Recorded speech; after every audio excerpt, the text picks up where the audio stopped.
Here we are, and just like Attack on Titan, we are not stopping. What's going on, everyone? Here we are. We've made it. We've made it to season two, part one, and I'm here as always with the first timer. Which has told me he has a new nickname now. So what? Let me know, what's your new nickname, sir? There's only one reason why this is my nickname, and let's see if you can guess it. It's not a super obscure reason, but it is a reason. This week, I am no longer the itchy etchy man or the itchy etchy guy. I'm gonna be Doki Doki Etchy Man. Oh boy. Do you know what my exact one reason why I am Doki Doki Etchy Man? Why is that? Because it says Doki Doki in the theme song for the fucking Nautica Medusa arc. Right at the end of the song, it just goes Doki Doki, and I was like, "That's me this week. That's me." Yeah, I know you've got a thing for fucking chaos women. That makes It's sense. true. It's true. I wanna suck on his snakes.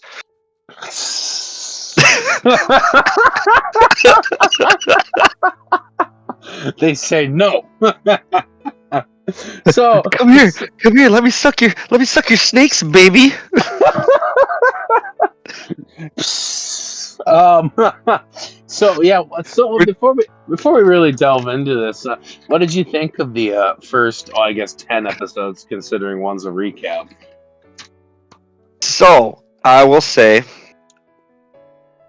I did really like the second series. Yeah. Um, the timeline's a little convoluted and confusing because I didn't pay attention to any of the dates like you told me to. But so far, this part of the series has one of my favorite arcs. Okay. Okay. So, and we'll delve into that very briefly, very shortly, very quickly here. But no, I really liked it. I don't. It's really hard because they do kind of change their styles up a little bit. Like I noticed that with this. This has less of the, again, like minimalism in it that like Bake and Nisei had. Oh, this thing's But jam like packed. fucking one thing I really enjoyed about this series, and I'll probably note it a bit as we're going through, is their choice of color palettes, Yeah. especially when it came to like certain situations. Because there was like one arc in particular, I even put it down in my notes, like the color palette change, just insane feels during that part. It was nuts. Yeah. Yeah. Yeah.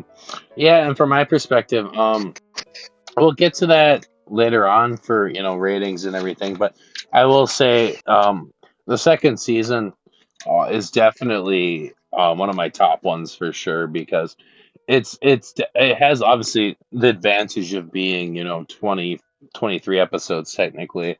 So obviously you've got a huge span, and then on top of it, um, it has like some of the most impactful arcs, I guess, and it really draws out those emotions, if you will. So it's, and you know me, I'm Mr. Emotional time travel psychological thriller rom com bitch. So this hits right in the gooch. Yeah, I was a little bit. I'm not gonna say off put, but this fucking whole season kind of threw me for a loop. Well, the first half of the season, I guess, but it really threw me for a loop with some of the stuff it decided to do, and kind of the whole, again, convoluted mess that this timeline is, and the way it presents each arc. And like we'll talk about it more, but each character's experience throughout what is like essentially one giant arc with several arcs going on inside of it. Oh yeah, yeah, and like you said too with the time travel stuff. I mean, like, or the time skipping, I guess. It you, like, if you're not paying attention, like there's like obviously some arcs are in, like, August, and some are in December, January, and then like some of them are in like May. Like you've got to really kind of like once you've watched this again after we get this review all said and done with, and after your first watch and watch off season and Monster, which is gonna be epic, but you'll understand more. But that first time, the timeline is very confusing, even though it's from April to April, so it's like a year span. But there's so much back and forth and so many arcs interloop with each other. It's fun to keep up with. And I think even from my standpoint, like we talked about this on Messenger the other night, but as long as you're at least paying attention to the small visual cues and clues that the series drops, Yes, you kind of know where things are in relation to each other. Right, and they drop a lot. Like there's so many like yes, clues and like themes. It's insanity. And then like on top of it, I guess I kind of want to add, before we start here, I did explain it in the first week, but just in case people, so they're not confused here, the technical nerd timeline has this first 10 episodes and then Hana, because technically speaking, when it was airing, Hana came out after season 2 because they didn't have enough time to put it into the actual season. But we're going to do that, and then Hana, and then part 2. So just to clarify here, so people aren't totally completely lost. But with that being all said, I guess let's jump into Tsubasa Tiger. Yes, the big old roar meow meow. Which had the intro of Chocolate Insomnia. Did you fuck with Chocolate Insomnia? Well, honestly, I have fucked with every single one of these songs except for maybe one so far. And we'll get into that later. Oh, okay, fucking it is a future one. Okay. yeah. I just figured I'd ask because I love most of them, but like you said, there is one or two where I could live without hearing them again. As rude as that is to say, but yeah, Chocolate Insomnia is pretty good. So we start off in classic fashion of, not starting from the beginning. I mean, And always. yeah, right. And Hanakawa is, like I said, having a identity crisis of, I guess more or less, kind of dealing with betrayal and everything. Yep, that good old, as I said, existential crisis. Right. Like, And who am I? Why am I here? Right. and they don't give much, and then we get to kind of at the beginning of August 21st, towards the end of summer, and Hanakawa's getting ready to just get out of here. And who's the first person? I would like to know. I would like to note we do kind of see Hanakawa sleeping in her hallway, which it was mentioned, I think, in Nisei, that she doesn't have a room. Yeah. Was that no? That was Neko. So like we really get to see that, the Roomba bumps in her head, and that's what wakes her up in the morning, which I found kind of funny. Yeah, but yeah, she does tell the Roomba good morning as well. Yeah. But like, yeah. So. And if I remember correctly, too, I don't remember if this is later on because I didn't put this in my notes or not. But doesn't she mention when she's eating breakfast that all the different like sets of cooking utensils for each different person? Yeah. Everybody in this fucking household has their own fucking set of shit. and then she was really rushed to get ready and get out of that house. Like you could tell she doesn't like being there. Oh yeah, I wouldn't want to be there either if I didn't feel like I was, accepted in my own place of living. Fair enough. Well, yeah. So she gets out of the house, and you were introducing the person that she runs into. She instantly Hachikuji. I put down in my fucking quotes here because fucking Hachikuji runs up to her, just all goofy, almost like in an Araragi fashion. Yeah. But she doesn't fall. Hanakawa thinks to herself, she doesn't bite at all. Yeah, well, I mean that's what happens when you're not a pedophile. Yeah, fair enough. Fair enough. We got a cis cod, lolly cod Yeah, boy going on. yeah, and she doesn't even flub it once, which comes into fruition in the next arc. But um, yeah, she doesn't even flub it at all. Yep. And she's never backpack on, and she looks just completely lost, ironically. Yeah. And it turns out that she actually forgot her backpack at Aragi's place, and she was quote unquote dragged by force to his household. Yeah. Which I mean, I'm not gonna I pretend have. and say that I don't believe it, but I believe it every fucking moment of it. He was probably dragging her to the house, being like, "Let me kiss you, let me smell you, let me pull your panties off." oh, by the way, here's my bed. Yeah, want to brush your teeth? I'll brush your teeth. Which also does some kind of foreshadowing that'll be in the next arc where she mentions that I'm not in this arc, I'm in the next arc. Yeah, the fourth wall break. That's I literally have a note for fourth wall break Hachikuji in my notes, and I didn't elaborate any further. And I was like, "What was Yeah, that fourth wall break?" and Hanakawa's just like, shut the fuck up. Don't get ahead of yourself. Like, fuck Yeah, off. yeah, yeah. And so Hanakawa's on her merry way, and then she runs into this tiger, just a And big white this is one of the fucking tiger. places. This is one of the places where I noted the color palette change because as she's walking down the street, you have this really warm color palette. Yep. She's happy to be out of the house, and then all of a sudden it switches to this cool color palette of like blues, and the red on the tiger really pops. But like that really gives you that sense of like fear and desperation in that moment I that was Hanakawa was probably feeling. I was almost gonna say neon,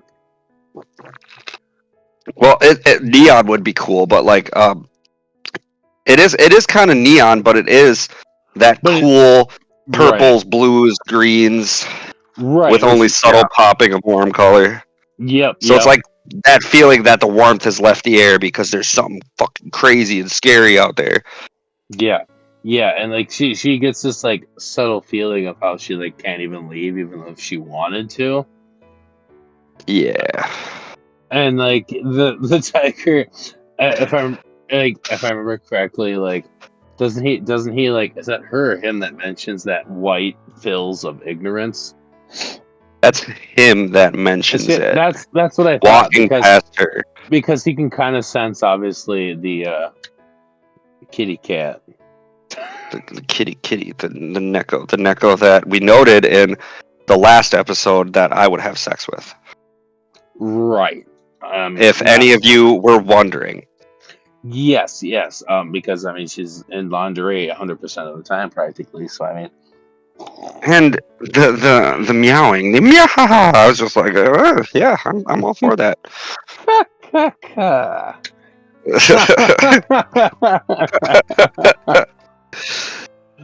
so I don't know where Senju Gahara hears about this tiger, right? Yep. And she clearly tells her she can't help find. Oh god, my notes are so fucked up. She tells her that she can't help, but Araragi's MIA at this point. Like, and fucking a quote I fucking love from Senjo Gahara in this moment is, even in a lineup where he should be noticed, him being absent goes unnoticed. yeah, yeah. Throwing shade at her, boy.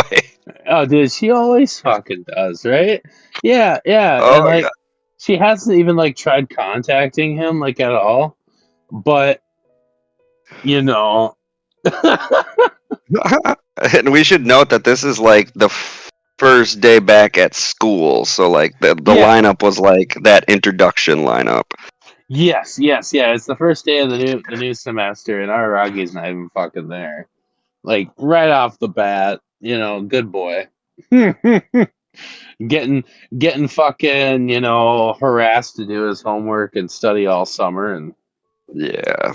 doesn't even show up for the first day, And then but I got another fucking quote here, but I don't know who said it. I think it was yeah. actually what's her nuts Hanakawa's internal monologue, but I think she's talking to herself in her head, and she says, "Have you ever asked Araragi for help?" Which I noted was interesting because that's a callback to Neko right there in in the first place. Because Araragi in Neko sits and asks himself, like, "Has she ever even asked for my help, or did I just help her in the first place?" Yeah, right. Yeah, that's definitely a throwback right there.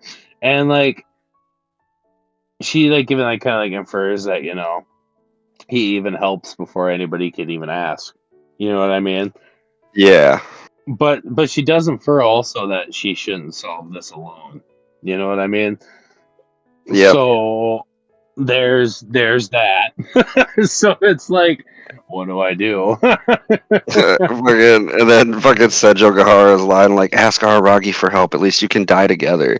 Yeah. And then I also wrote down, like, I don't know if you noticed this, but if you look at like the chalkboard or the whiteboard, when they're in the classroom, it has like Hanakawa playing with a tiger on it. I don't think I noticed that. I think I noticed a different drawing in a different scene, Oh, but most likely, but I think all it's just hilarious. I love that shit. all the little background shit in this series is insane. Oh no, they 100%, and like even like the kanji and katakana in the backgrounds too. If you read them, some of them are absolutely hilarious. If it doesn't translate it for you, um, Fair enough. I'll have to learn how to read it. but yeah. So after all that mumble jumble, we find out that her house was actually on fire. Um, so there's that. Yeah, so whole fucking house burns down and the family's got to figure out where to go. That's kind of shitty, Hanakawa. I mean, it's not Right. like it felt like a home for you in the first place. Right. And so like she even mentioned, she kind of the family even they talked a little bit about it. And they're gonna figure something out, and she says she's gonna stay at a friend's house, but we all know she's not one of those dependent people, so she ends up sleeping at the cram school and just puts a bunch of desks and cardboard together and makes the decision that she'll shower at school and just like pretty much living like a little crust homeless punk. Fair enough. And Ah, the pants are never washed. yeah, we never wash them pants. Let them smell like dead skin and urine. So after that, we she even mentions it too, but they skip a frame. They skip frames like religiously in this arc, which comes to fruition later on. But Yeah. they skip frame 8. Frame 8 was gone completely because you've probably noticed this by now, and if you've made it this far in the reviews, you probably have watched this. But like I said earlier, this adaptation is extremely heavily based on the light novel. Like they pretty much like chapters, pages, everything, all the numbers that pop up. This is pretty much a light novel put on screen, literally. Yeah. I haven't read the light novel, but I think you've mentioned that to me before. Like, Yeah, no, I think I actually read that when I was like doing a little more, just kind of looking around on the internet about the Monogatari series. I think I read it on Reddit where someone was like, "Yeah, if you really want to watch a light novel, they literally crammed every bit of the light novel word for word into this series." yeah, word for fucking word. It's brilliant. So she's sleeping, and everything, and then the next morning, Sanji Gahara finds her, and she's fucking just bawling, and she slaps her, and like she doesn't just slap her once, she slaps her like 4 or 5 times. Fuck, she just went ham on her, and then Yeah, fucking literally threatens to use a stapler on her if she doesn't come stay with her. Like, yeah, yeah, Hanukkah like was like, "I can't impose," but like, fuck you, bitch, you're gonna impose. yeah, like because she even mentions like she looked everywhere for her, like up all night looking for her. And so obviously she's pissed and she's mad, but she's glad she found her. And like you said, the stapler and everything. And um, she even makes that little joke, like a little rom-com joke about her dad being gone that night. My dad's gonna be Yeah. gone tonight. And then fucking, I can't remember exactly what she says, but like when she kneels down and makes the fucking Lupin fucking face. Yeah, the Lupin the Third reference. Yeah, yeah, yeah. Yeah, Good ass shit, dude. There's a lot of it's references fucking in this so fucking good. shit. Yeah, and so like they get to her place, and they kind of make the bed, and she decides to have them sleep in the same futon because the only other futon would be her dad's futon, and she doesn't want her sleeping on her dad's futon, because implications. The And implications. right, right. But then she's like, "Well, you could sleep on your dad's, and it'd be so weird." And obviously, that's the terrible excuse. She just wants to sleep with her, and and so they decide to skip school, obviously, because Senju Gahara's tired for sleep, searching all the time, and obviously Hanakawa's been sleeping in a cram school, dealing with the house fire and everything, and it'd be more weird if she went to school after that than if she didn't go to school. So Um, also, I wanted to note too, Senju Gahara's pink lingerie. yes, with the crabs on it. I have that literally noted down. Yeah, Yeah, yeah. I love her themed lingerie. Fucking crabs, fucking staplers and shit, which will come Yeah. into play later, and the whole fucking thing. Yeah, yeah, yeah.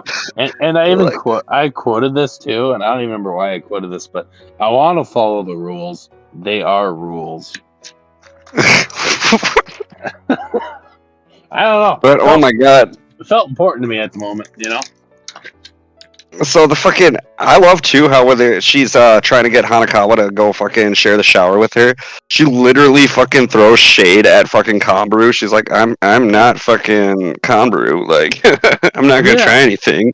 And Yeah, then they yeah. end up fondling each other in the shower anyway. Yeah, yeah, because she's like, you gotta defeat me if you want to go to school. and so she's like, well, how are you gonna like freaking Hanakawa's like, well, how are you gonna call into school? And she calls into school faking that she has influenza. Like, not Out just of all things, like yeah, it's like the influenza. more extreme the lie, the more believable it is. That's right. That's right. Yeah, and then we get that. Let's shower together. We're not strangers. I just want to see you naked. Like, I won't try anything. I swear I'm not yeah, Kanbaru. yeah, yeah. It's so great. It's so fucking wonderful. Just the whole fucking. I love the fucking part of it. I think where fucking Senjo Gahara like literally fucking gets behind fucking Hanakawa in the bath in the shower and is just like fondling her fucking tits and shit. It's like, Oh, what dude, the that was hell? one of the most sensual showers ever. Oh, it was fucking great. Like, Aragi, you got to run for your money going. But yeah, Especially, so yeah, but like before that, I think both of them get the same text from Aragi where it says, "I can't get back for a while. Don't worry, me." Don't forget the typo because that comes into play the second core. yeah. Okay, I'll remember the typo. Yeah, and and then maybe about Hachikuji, who knows? You know. I don't know yet. You know, you're the one to say. I'm not the Well, one to yeah, say. right. And then like she tries calling him, but the call won't go through. So whatever. And yeah. So like then now we get to the shower, and she's like talking about she's gonna gloat to Araragi that she got a shower nude with Hanakawa. I mean, that is something to gloat about. She got some bodacious titties. Right, 100%. Like I like them better for sure than in Kizu here, but Yes. I digress. But But then I think don't they go to sleep after that pretty much right away? pretty much, yeah. And they kind of come to well, not yet because they come pretty much right after they come to the realization that they're gonna have to solve this themselves because Aragi, like I said, is MIA. Yeah. And yeah, like you said earlier too, they have that quote right after that where it's "Let's be friendly and scrub each other's breasts." And we come to the even like Senju pretty much asks Hanakawa if she still loves Araragi. See, I can't remember if this happened during because I have this noted too. I can't remember if it happened like when they're chilling after the shower or like the next morning. I think it's the next. I want to say it's after the shower. Oh shit! Yeah. Because I keep my notes. They might be slightly scrambled, and I've seen this, but I try to keep them to my mental capacity. And I'm not perfect, but Oh, I, yeah, I think I jumped ahead in our order of operations too because I'm actually reading episode 2's notes ahead of time, and I don't think we really see the shower until right. episode 2. Because I do this thing, just slightly, you'll learn my secrets here, YouTube.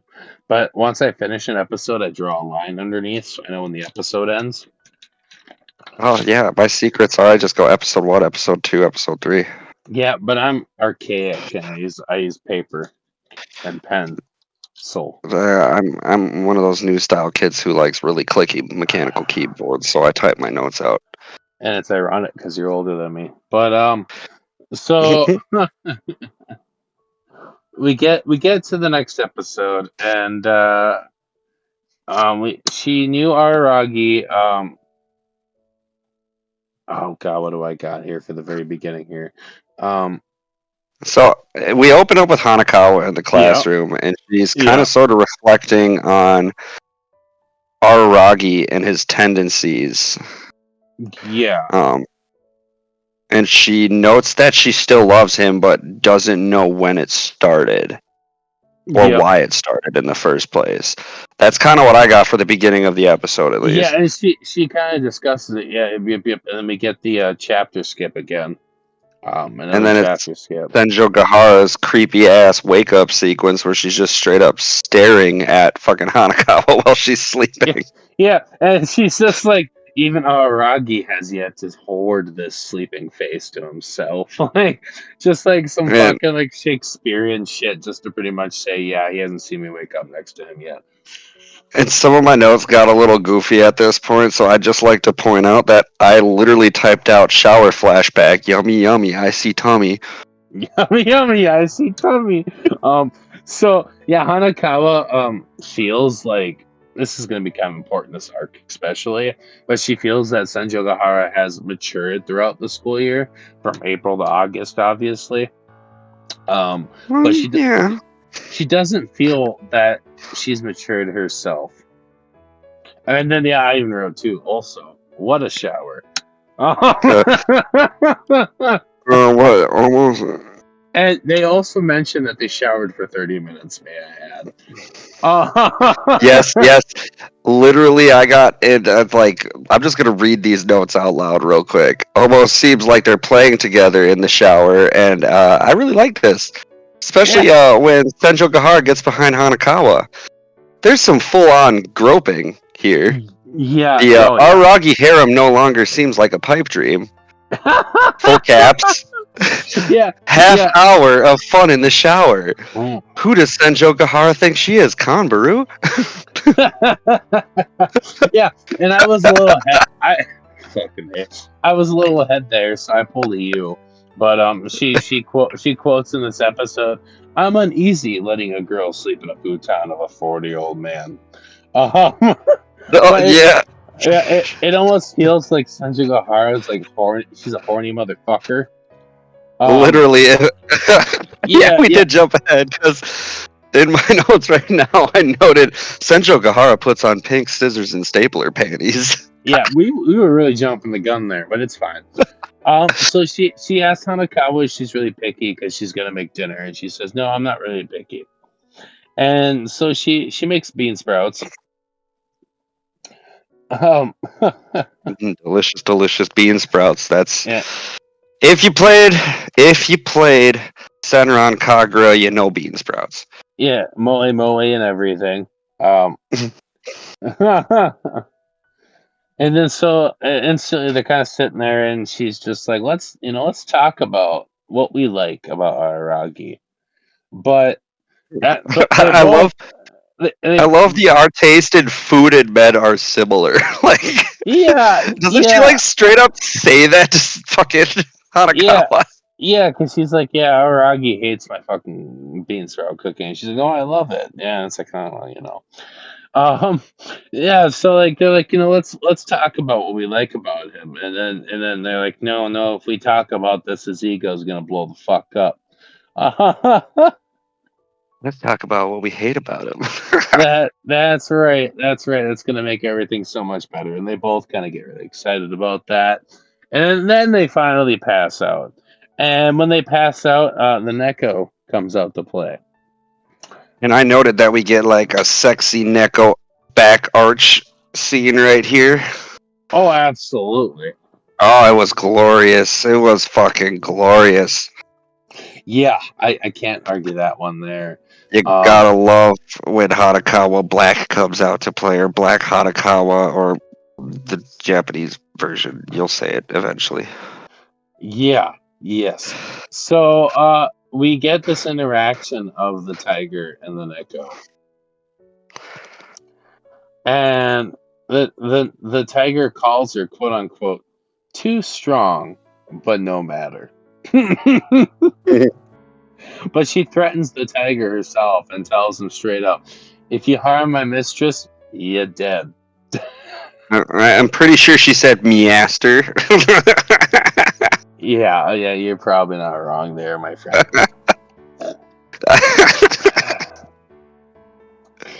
Yeah, Oh god. and like he even like obviously, if you've watched enough of the show at this point, to realize that apparitions are caused by humans. Um, Yes. but he even like mentions the fact that the problem lies in the humans that see the apparitions themselves. Um, Yep. the tiger's kind of a douchebag. Yep. And, like literally, he calls out. He like blames Hanakawa. Like, Yeah, I'm yeah, after Hanakawa because Hanakawa saw me. Like, yeah, she's the reason exactly. I'm here. Yeah, and like that's like it's not much to this first interaction, but that's you get the gist that he's just a complete piece of shit. And so when Neko gets back home, obviously Sanjogahara's awake. And she tells her instantly to wipe her feet before she comes in. They were filthy, dude. Like, This bitch been walking outside barefoot. Okay, wipe your fucking feet. Busted. And then she mocks her with a nya, oh and, god. and like there's another chapter skip, like as Well, as always. I, I like the handshake though. The fucking like, let's shake hands real quick, and fucking, but I'll energy drain you. That doesn't And she matter. she just does it and takes it like a fucking champ. Exactly. And like as a viewer, I mean, at least that's, in my opinion, that's when we kind of understand the time skips at this point now. But Yeah. we get this whole scene of like a condiment war. The fucking Uh, tower of dressing, dude. I swear to God, what is it with Hanakawa and making towers out of anything she's dealing with? was it dressing? I almost thought it was soy Not sauce. Hanakawa. Well, there's dressing and soy sauce, but not Hanakawa, but Senjo Gahara. What is with her in towers? Hey, I Like, can't blame the woman. I don't know. There was what, the tower of pencils in fucking Nisei. Yeah, and Um, staplers and fucking everything you could think of. But yeah, she we find out that Hanakawa doesn't like any condiments, so she's a fucking loser because condiments are the spice of life. yeah, 'cause she makes like a plain ass breakfast for fucking Senjo Gahara, and that's kind of like the point where Senjo Gahara is like, well, we're actually not the same. You're just kind of a little bitch that accepts everything no matter what it is. Yeah, she has no complaints with life because she's a bitch. And she even like asked her if she actually was really in love with Hanakawa, or if she just, or, I mean, actually in love with Araragi. Araragi, yeah, or if she just kind of took it like she does her food, and like you get to thinking like, oh damn, that's kind of deep. Yeah, it really is. It really is. I Yeah, mean, if you think just about it. like just like her living situation and everything else in life, does she just accept it? Yeah. You know, but that's the end of that episode, and we get into the next one. Um, which I have a quote, or not exactly a quote, but Aragi fake, you real deal. I don't even know what the fuck that means. My Oh, God. okay. So, um, at this point, Senjo Gahara and Hanakawa are having a Oh, conversation about the yes. similarities and differences between Yeah. Aragi and Yep. Hanakawa. Yeah. We're burying And the cat.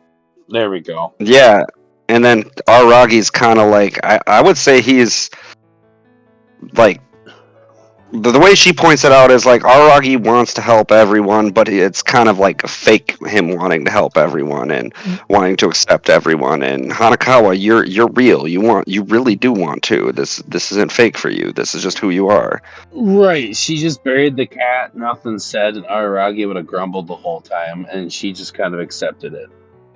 Yeah. And I'd like to note that during this fucking scene, like she calls Hanakawa pure white, the callback to the tiger. But if you watch The sugar fucking cube. sugar cubes, dude. She's making cats out of sugar cubes. Like, The sugar I am cube fascinated with tiger. Joe Gahara at this point because of the things that she just does. Yeah, dude, Like, that sugar cube fucking tiger was badass. I had to write that in my notes. So now it's Kombaru time. You oh know, my, she wanted Senjo Gahara, but she's quote unquote has influenza. And of course she's running as always, so let's not pretend that's not a thing. And but she's Hanakawa's running from her there. gay thoughts. Right, and she's run from Ellen DeGeneres, and but Hanakawa's there, so she'll do, which is kind of a fucking slap to the dick. But well, Oh, uh, I want to jump back too for like 2 seconds because I noted something that I think is kind of a good sort of quote. I don't have the exact quote, but Senju Gahara essentially says to Hanakawa that like you're thick-headed to the shadows, you'd be a failure in the wild. Like you don't see the darkness in people in the situations. You kind of look at everything in shades of white. yeah, you're probably right on that one. Yeah, I thought that was interesting, honestly, and it kind of plays into how Hanakawa's character is at this point in the series. Yeah, she's lost. Absolutely.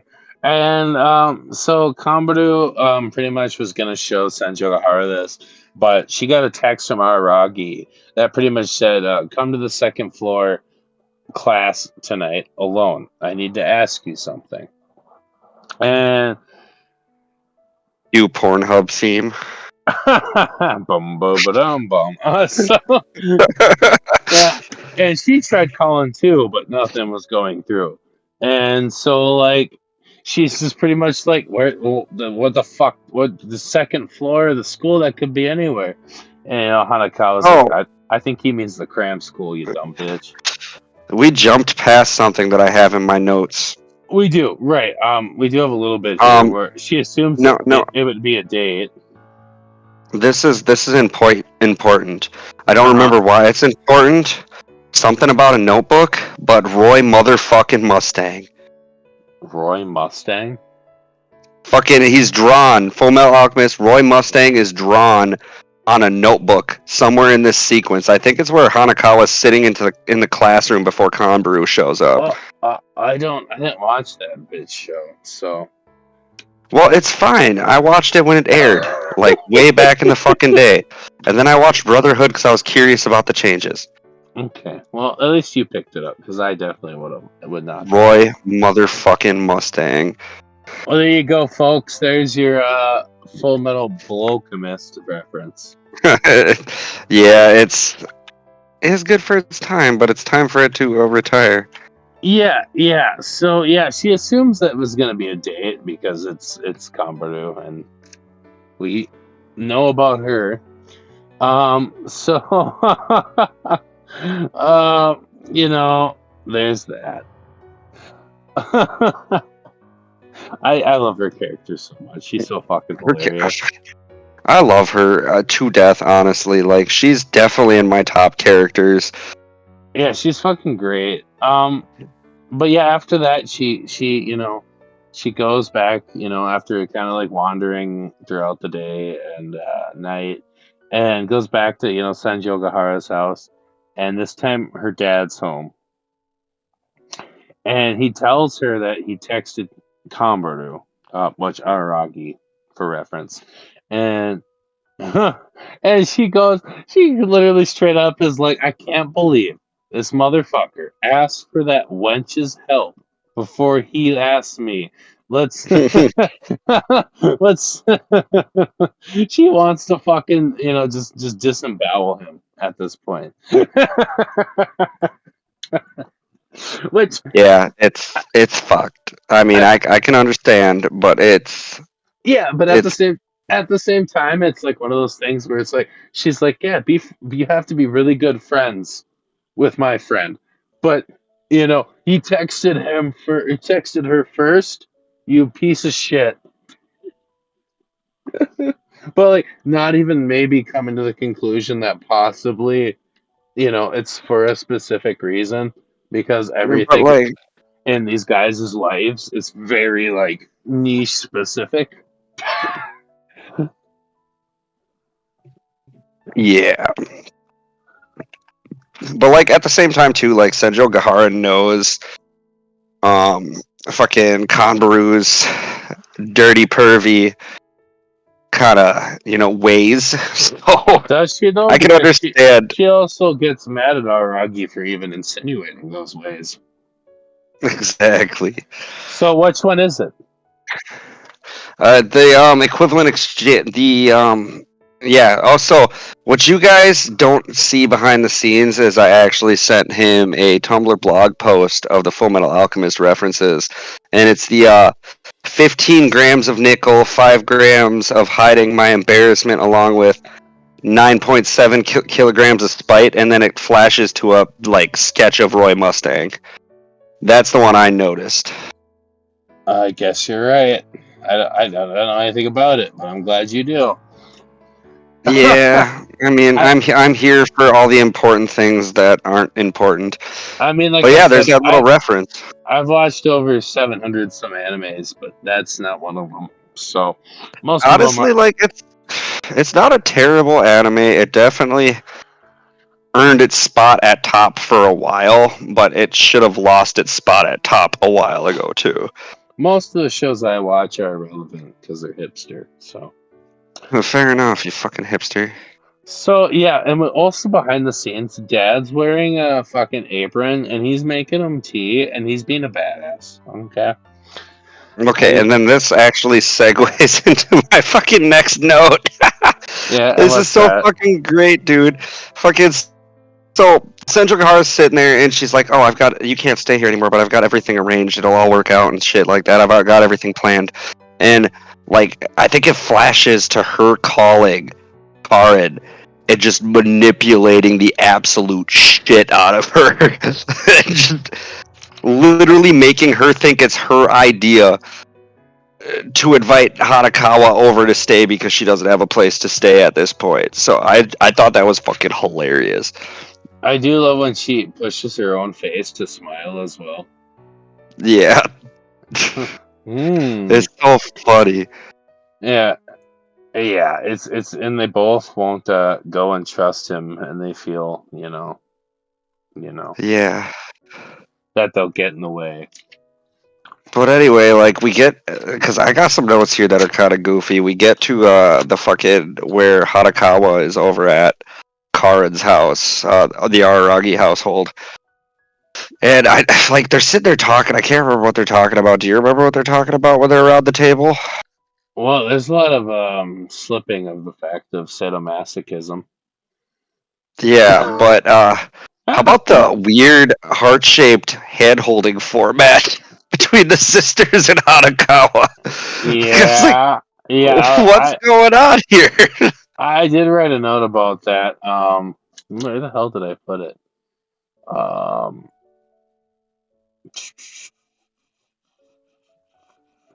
that's a good question. I swear to God, I wrote a note about it. But I do know that, yeah, like you said, the Fire Sisters kind of enter, and there's a Gahara style joke, as she likes to reference her jokes. a, Gah- a Gahara style joke, and low key, she's, yeah, like you said earlier, she's like gaslighting Karen, even though she knows nothing about the house fire. Oh Yeah. yeah, yeah. The Fire Sisters. They, about how Where's about the how justice in the world? Justice Hanakawa's, is dead. yeah, Justice is fucking dead. Justice is not dead. We are Yeah, justice. yeah, and she's like knows nothing about this house fire, which is ironic. And But like, she's pretending the whole time that she does know. yeah, and gaslighting as fuck. And then like, Senjo Gahara makes a reference about her at Karen, about how she's like her brother, and like she's pissed that she's comparing her to her brother. And so Oh like god. it's hilarious, yeah. And so like now Hanakawa is at Araragi's house in his fucking room, because like Suki, he's like, yeah, you know, you could sleep here for the night. And she Not, gets special feelings. yeah, Special yeah. feelings And this is where I about have, yeah, and this is where I have wearing this is where I have the note that they do the hand heart circle, yeah, okay. So then and the note she's not that quite like she references the fact that everybody in this family is a reason for justice, because both of her parents, or all their parents, are cops, well, yeah, I kind of forgot about that because I didn't note that, but and they yeah, want to and take another bath. yeah, there's the bath scene. Oh, the bath scene. We get the Fire Sisters and all their flaming glory, and Hanakawa and all her big ass titty glory sitting right in the Yeah, middle. and then I wrote something about smart people have no auras. Naughty girl in Araki's bed. And I wrote something. Hanakawa gets feelings about Koyami's pajamas. Yeah. Like Oh god. she's like literally rolling in his fucking bed to leave her scent. Like straight up. Oh, Straight up. I think that was a little later actually. Oh, cause Well, yeah, I think that's the main role where it makes an insinuation is, but she does do a little bit of that, and I know that like the Neko is like talking shit about Shinobu. yeah. And then Shinobu just shows up out of Yeah, nowhere. she just comes out of the fucking shadow, like after talking Oh my shit, god. and she I did questions note that why like she's even fucking there. I did note too that like in this scene, Hanakawa, like for the first time, the Neko seems like she is genuinely wants to help Hanakawa. Like before, it was all about my master's stress. But here, she genuinely seems like she wants to help Hanakawa out in this situation. Well, I think the big difference is, more or less the fact that she's not necessarily pissed off at specific people or reasons. You know, Yeah, she's still stressed about a lot of things, and we're gonna get into that. But at the same time, it's not the same type of stress. You know. yeah, yeah. I can see that. Yeah, and at the moment, Aragi and Shinobu, their master servant pack has been severed. I am not even call it a pack, but um, Yeah, that's getting too far into some other animes. But I won't go there right now. But yeah, she mentions that their bonds then split, which we'll go into detail in further seasons. Um, or later this one, who's to say? Who's to Um, say? but then Echo tells Shinobu about Araragi and the cram at 9 p.m. with Kambaru, and it gives Shinobu the info that she needs because obviously she's not connected to him at this point in time, and she needs information about it. So Yeah. with this information and everything, she decides not to suck her off.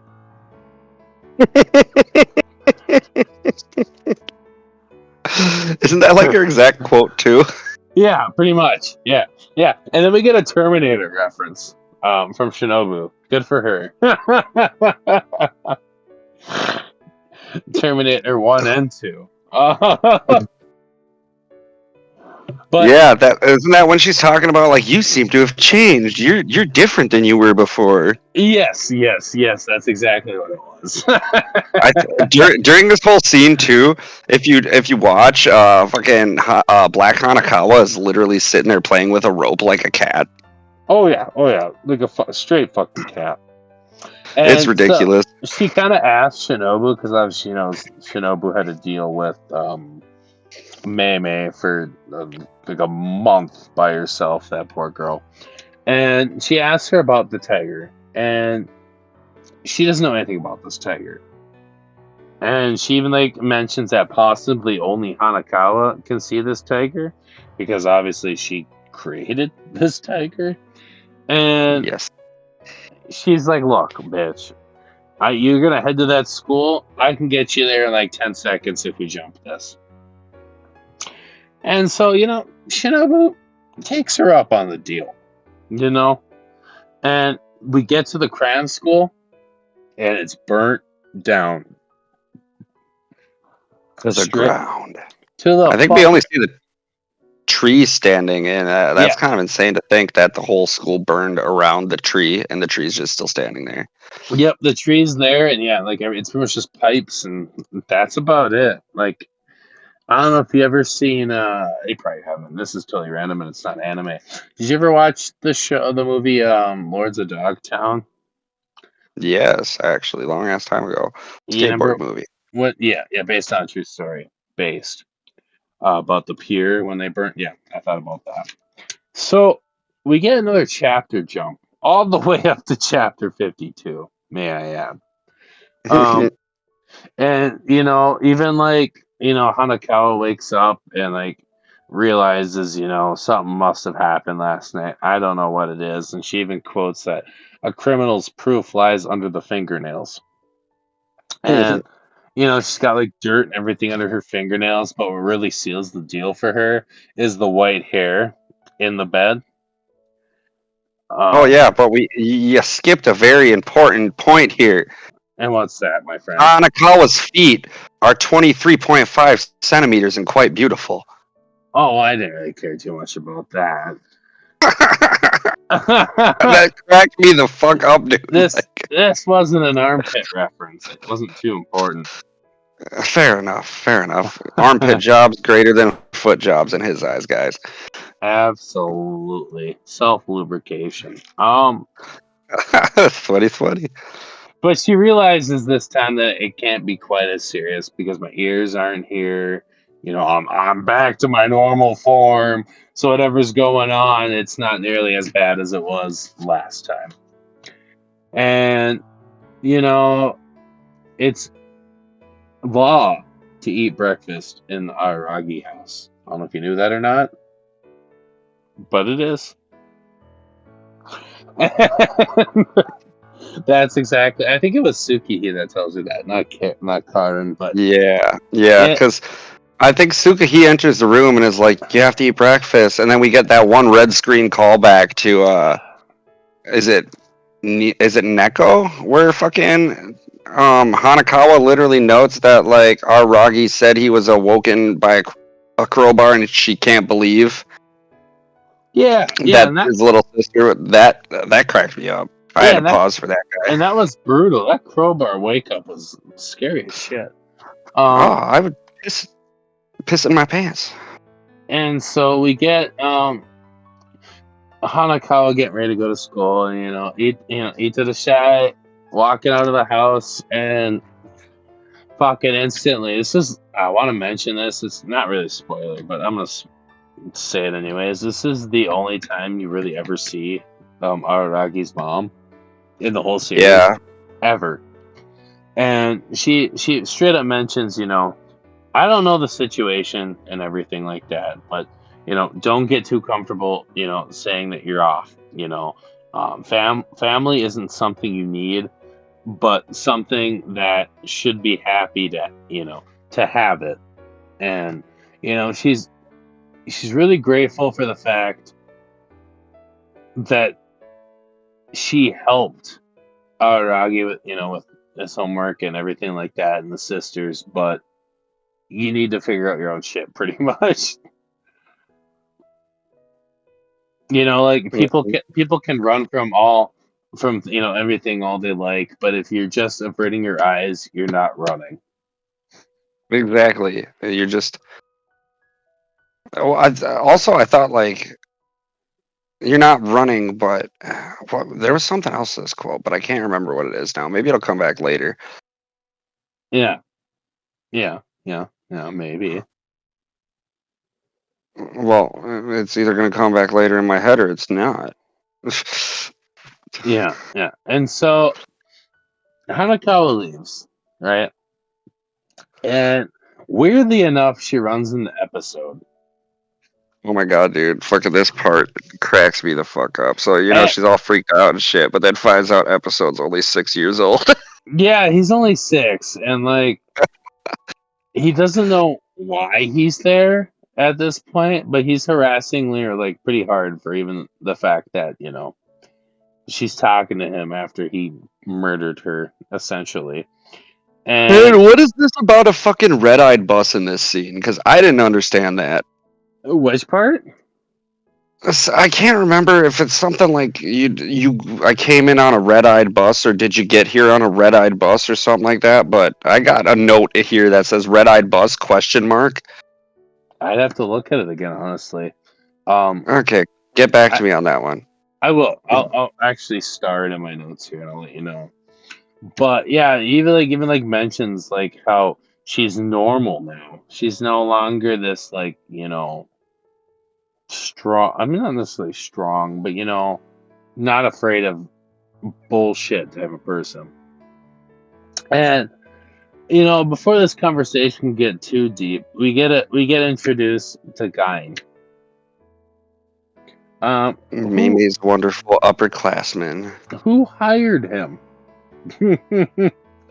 Yeah, and then we learn that they're kind of meeting up Yotsugi and Yodoru, but you know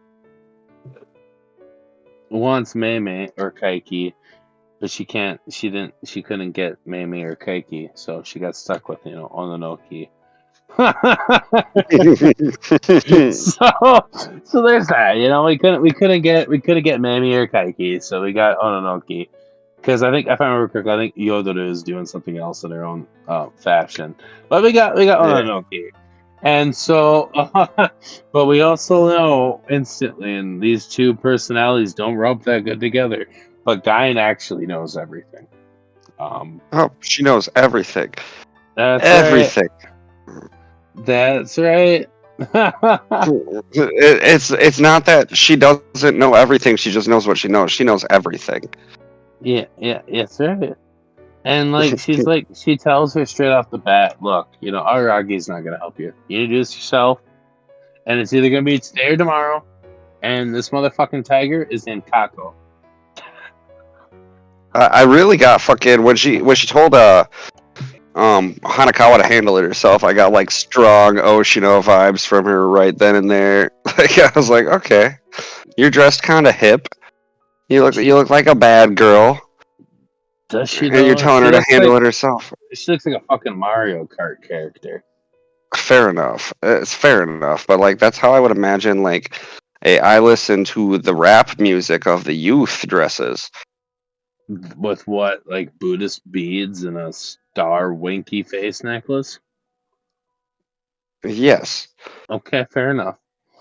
So fair. I she think. she also she she also tells her that Kako's strong as fuck. Um, but she has to help herself. Pretty much like almost like a Mei quote, you know? And she also says like ignorance to realize ignorance, you know. And you're like thinking to yourself, who the fuck is this bitch, right? Um, but she also didn't realize that the cram school burnt down, but Guine tells her because obviously she was in Echo Farm when that happened. So she's kind of just filling all these blanks, and poor old fucking Hanakawa's is in a fucking mess right now. But Senjogahara, thinks that she's being played, but also she realizes that Gain was also Kambaru's mother's maiden name. Yeah, I noted this too because that kind of threw me for a loop because I do remember back in, is it Nisei? Yep, Yeah, I think it's Nisei. Uh, Kaiki coming up and asking for Suruga yep, Gain, whatever. Gain, And yeah. yeah, that caught me for a loop, and I definitely noticed it right off the bat. Yeah, this is one of those series where it kind of like you find something out earlier and then you find out later and then you pick up the pieces from earlier. I don't know if you've noticed that at all yet. Yeah, I couldn't have, but But it's yeah, then good. we also have Senjugahara's pile of cranes in the back. Another pile. Yes, I literally have a note here that says origami. What the hell is up with these Senjo Gahara scenes and piles of whatever she's involved with? Yeah, yeah, exactly. And she's been, hitting places that she stays. Um, Let me tell you, the sisters are kind of savage. They have a brother complex, The 100%, right. but it's okay because he has a cis complex. So Yeah. Then they start talking about Koyami, or Araragi Koyami, the bro, and asking about love, and it's a little bit invasive, but they tell Hanakawa that he asked them about what love was in May. what was love in May, baby? Don't hurt me. Well, it kind of hurt her. It did. For some reason, Aragi's a heartbreaker, and I don't get it. Well, like, and I don't think that fucking Hanakawa at this point catches that Aragi was asking about her at that point in time. Well, Like, she had to have because it was before she even met. It was before he met Sanjay. yeah, but just something about that scene. Like, yes, of course, it seems that she should have been able to catch it, but she almost seems ignorant to the fact. That's ignorant. That's ignorant. Don't be ignorant. Yeah, and then like she also finds out that the sisters both have boyfriends, right? In which she quote unquote says, "Well, that's very typical of him." Oh, fucking bitches. Well, I fucking love the part where they're like, "Why do you like? What are your boyfriends like, girls?" And she's like, "Oh, they're like Aragi." Yeah, yeah, and then like obviously, they also say that like, well, they don't exist in his head, so he doesn't even think about them. like,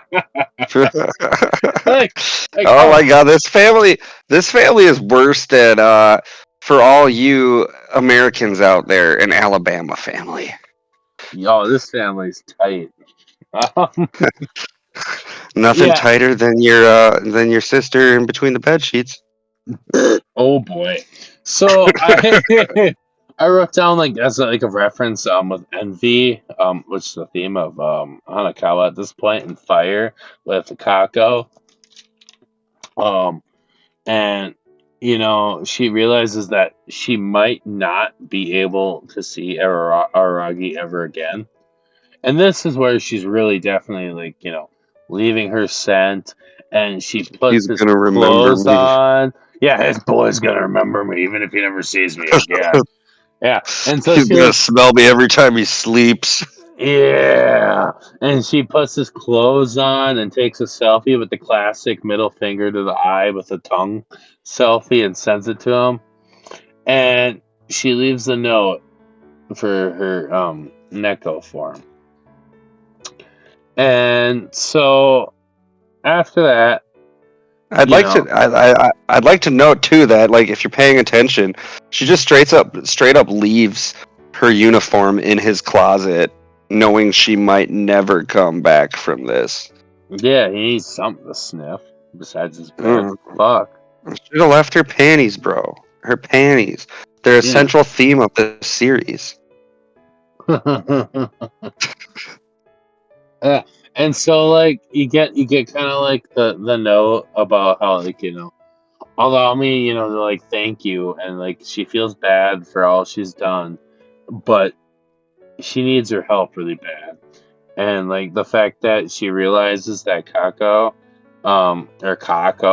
is like made from her heart as well, but like a different aspect of her heart. Yeah, specifically your envy of other people.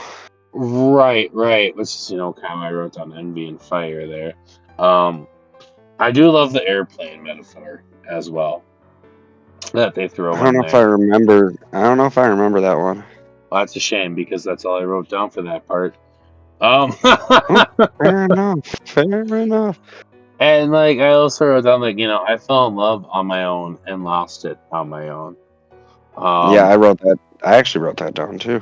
which is like really sad, but at the same time you can't. It's one of those things. Love you can't really control what the other party feels. So love's crazy.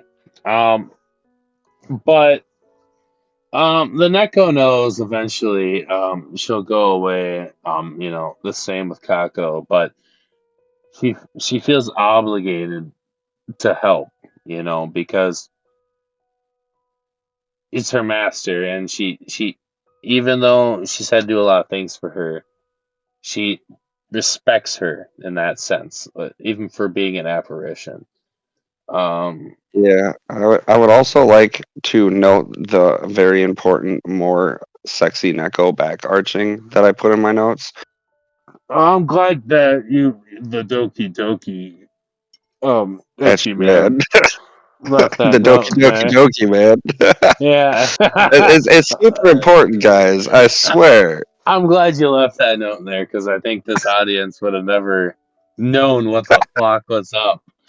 So thanks for giving that visual for them. Geez, okay, this audience needs to be taught what is sexy, and what is sexy is Neko back arching.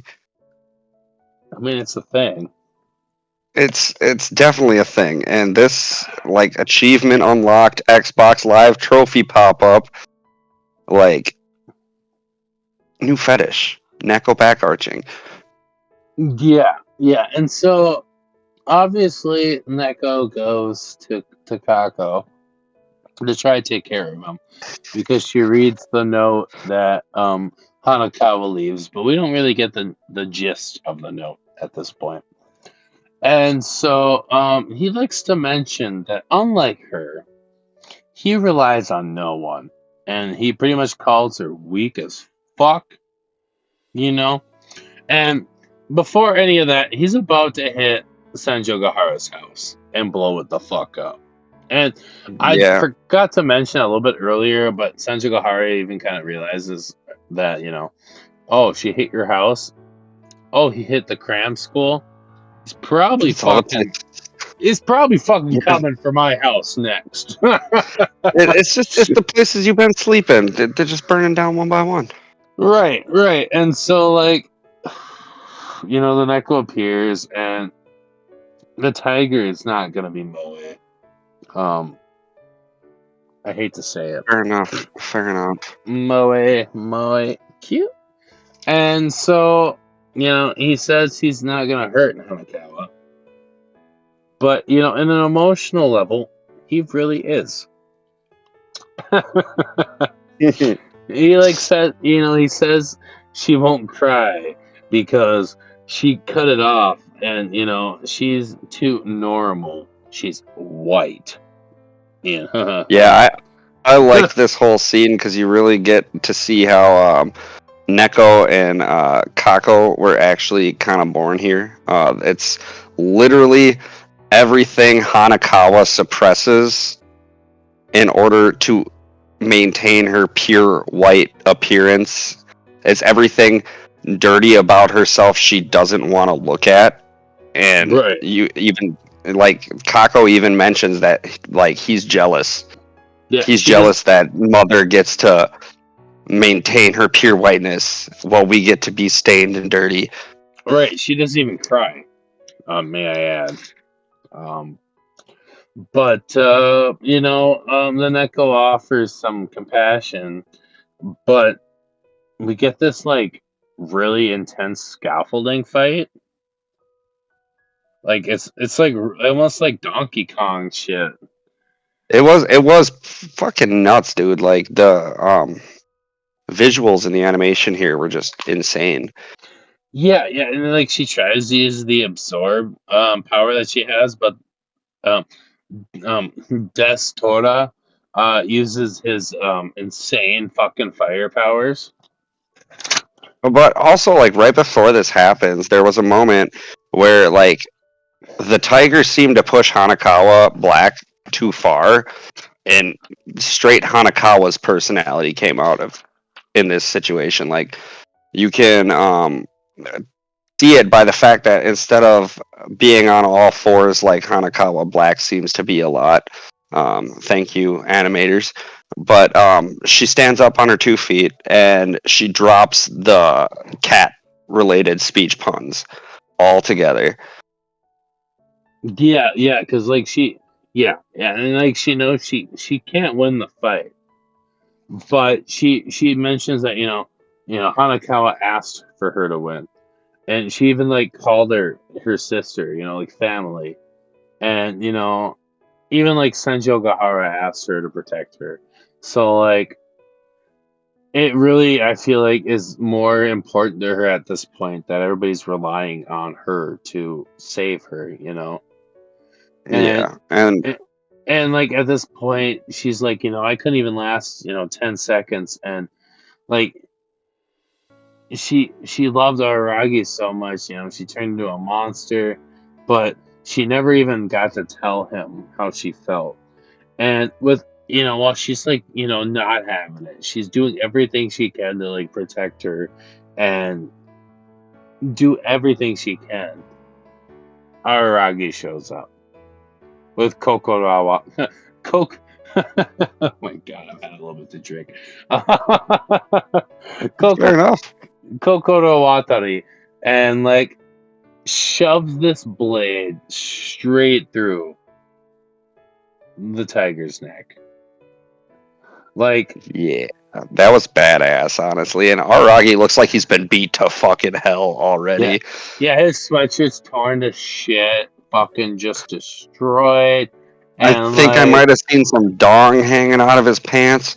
it even gives the Neko, like I did mention this, a little PTSD. Because obviously that blade also hit her earlier. That hurt real bad. Yeah, yeah, but like it was he Arag even tells her right off the bat because he heard half this conversation, and he tells her that everything she did, wasn't in vain because if she didn't delay him even by 10 seconds, he wouldn't have made it in time. Like, so like you got to give her credit where it's due. She did everything she could, and it added up and it mattered. And I'd like to note too that during this whole like sequence of events, you really have to be good on that pause button if you're watching it for the first time because there are a lot of Hanakawa's inner thoughts hidden on the in between cards. I want to call them cards, but the slides, for lack of a better term. Like I was spamming my space bar here. You get a lot of her inner thoughts on how she feels like she's going to lose herself by accepting the things she doesn't want to feel. So that's more. I actually brought that back to her feeling like she's never going to see Araragi again. More so, not in the sense that she's never actually going to like physically see him again, but the next time she sees him, she's going to be a different person. Yeah, I was gonna get to that here, but yeah, I know like you said, he's all kind of like torn up, and like he even like took the liberty of like reading the notes that were in his fucking room. Um, and like yeah, like you said, like knowing if she absorbs it, she won't be the same. Because like at this point, after like Araragi, stabs it, she has to either absorb it, to get that sense of herself back. But yeah, like if she absorbs it, she knows she won't be the same. But he doesn't care, and to that cat, my heart completely burns. It's really kind of sweet, and like he even gives her like some head pats afterwards. Yeah, I literally have it noted. Like Kitty just wanted pets. Yeah, that's all she wanted was something acceptance. And I think And she's like straight crying during this point too. When she, not quite yet. okay, it's But not it's quite right yet. after this. It's like right after this. Okay. She finally tells Aragi after she absorbs the Tora that she loves him and asks to date him with marriage. Finally, after all of the sexual tension of Neko. Right, and that makes him extremely happy, and she knows that he was gonna say no, but it was more for just the fact of acceptance and knowing that she finally at least asked him out loud. Yeah, And that moment where like I'd rather be heartbroken than not know at all. right, and we get that purple and white hair that she finally has, and now she finally cries. She, for the first time in who knows how many years of her life, she finally cries. She lets everything go. Like she doesn't have to be perfect. She finally deals with her emotions. And And I kind of think too with this purple and black. So it's purple and white hair. Like we really get a strong like symbolized visual that Hanakawa has like changed as a person. Like she's no longer the pure white, because if you note, like both it's Hanakawa Black and the Tiger were white. it's the condiment reference. It's the condiment reference? Salt and pepper? No, more to the extent that she finally embraced her emotions and grew. Yeah, that's kind of what I'm noting right here. Right. You know? The condiment conversation is what I mean. Not just fair enough. Yeah, Salt and pepper. salt and pepper. Yeah, and so we get 10 days later, and her parents have found a house, and her ears are gone. Like she didn't have her cat ears, and she asked for a room this time because she feels like a whole person, and she finally got to receive a room, which is huge. Yeah. And she kind of has this inner monologue too, where she realizes that the reason why she was able to see the lost cow is more than likely because she felt lost, like she couldn't find her home because she didn't have a home to go to. Yeah, I wrote that as a note too. Yeah, fitting in when you have a lost home and a lost family. But yeah, so there's that, and then she found herself more or less, and the Neko hair. When the last scene of this arc is like very symbolic because she walks into her room and the little cat hair piece falls off. A new page hits the book, and when she crosses the line, she says "Tadaima," which means "I'm home." So Yeah, we I It's actually this, noted the hairpin drop too. yeah. And so you get three, 4 pieces of huge ass symbolism in a row. Like, like cross the line, old chapters over with the cat, and at the same time, it finally accepting that I have a home. So it's just this like really huge piece to end the arc because I feel like it definitely hits in a way that I guess Hanakawa, not to say that she hasn't hit hard before, but like it hits really good, you know. It really does, and I kind of noted that. Like, I felt that so you noted crossing the line, which I didn't realize. The turning of the book, which I also didn't realize, but the hairpin drop was something that stuck out in my head because both of her aberrations that she created were, the tiger and the cat, and they were both just the negative emotions on herself. And Yep. we just had this big moment of her accepting these are part of me. Yep.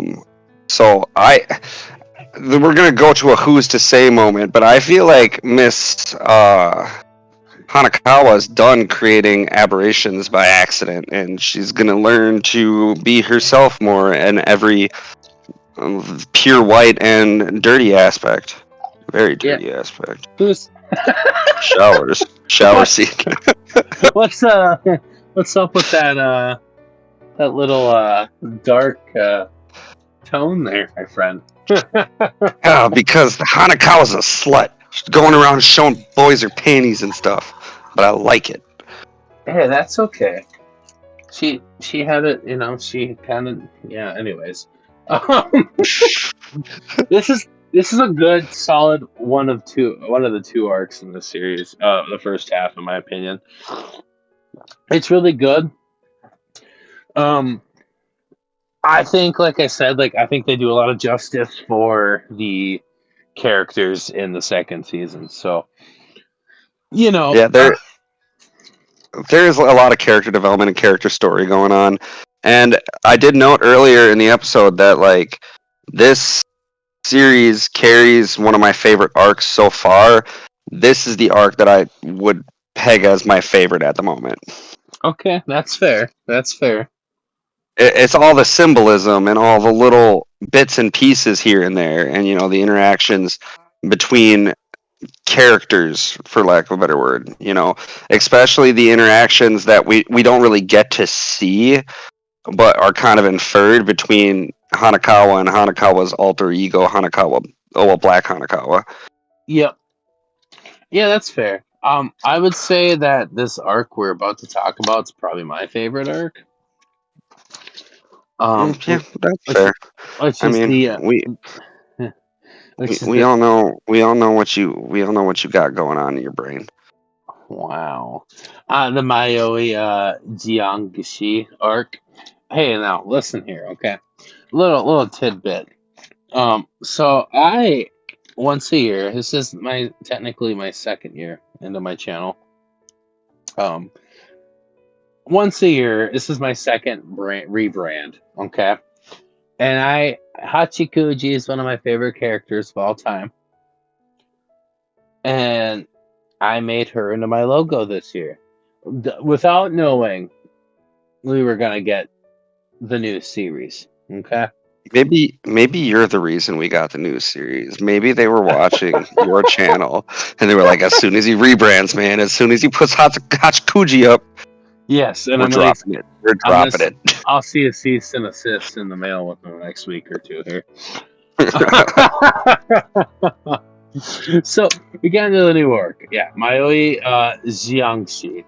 I probably pronounced that one wrong. That one's a tougher one. Jiangxi. And Yeah, I'm not even gonna try. Jiangxi. That's gotta be right. Jiangxi. No. You like how I pulled out the accent for that one? Jiangxi. Yeah. And this intro is Happy Bite, and I really love this song. Oh, I did too, honestly.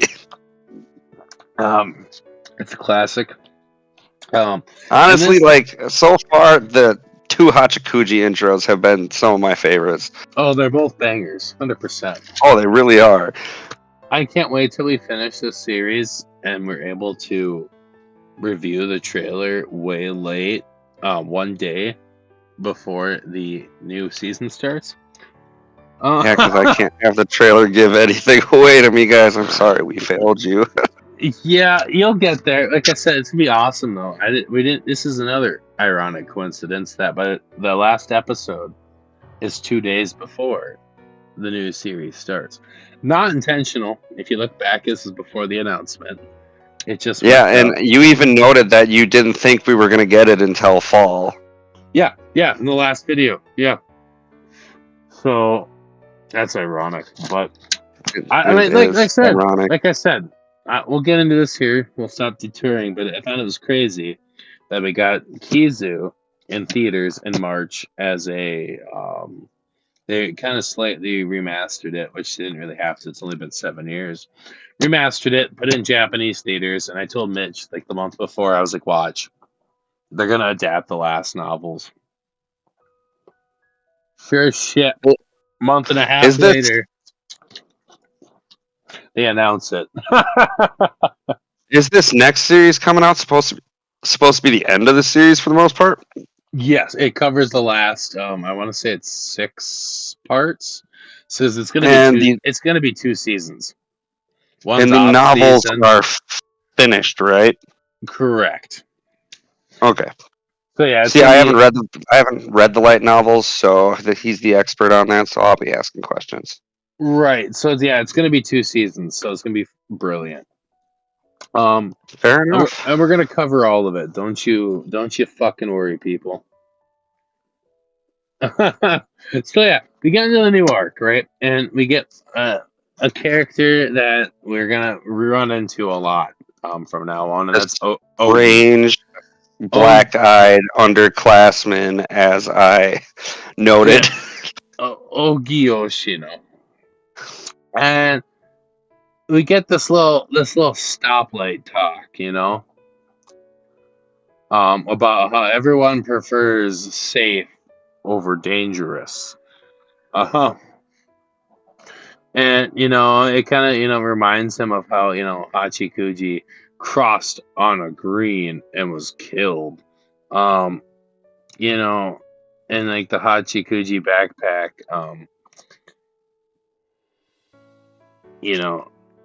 Ononoki appears, and she's alone as well. Oh, hold on. There was a quote in that first scene that I really liked. Yeah. It said, I wrote it down. The world. I think this is Ogi talking right now, if I remember correctly.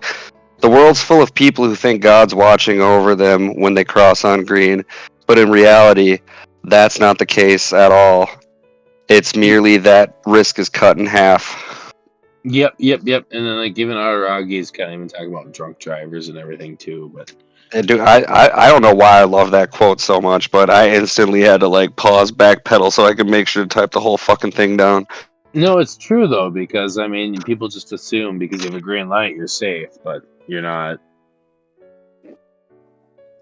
It's true. I mean, so a little backstory about Mr. Etchy Man. At one point in my life, I was hit by a car. Me too. The car in a Walmart parking lot. So my story happens around the time when I was a young, spry, etchy lad of 4 years old. Yeah. Didn't know I would grow into the etchy man that I am now, the Doki Doki etchy man.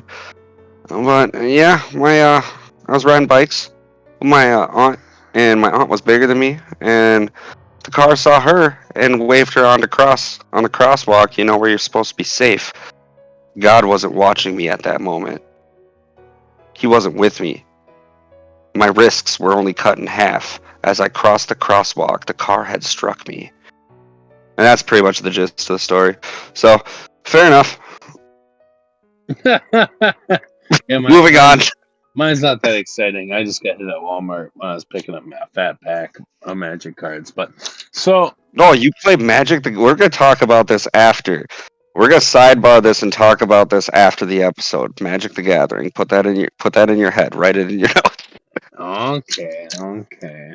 So yeah, of course, Ononoke kind of appears, and she's speaking proverbs as usual, and she's no longer, speaking in a posed look. Um, Let's pretend that never happened. yeah, let's just not. That's an old chapter of my life, and She cracks me up, dude, every time I see her.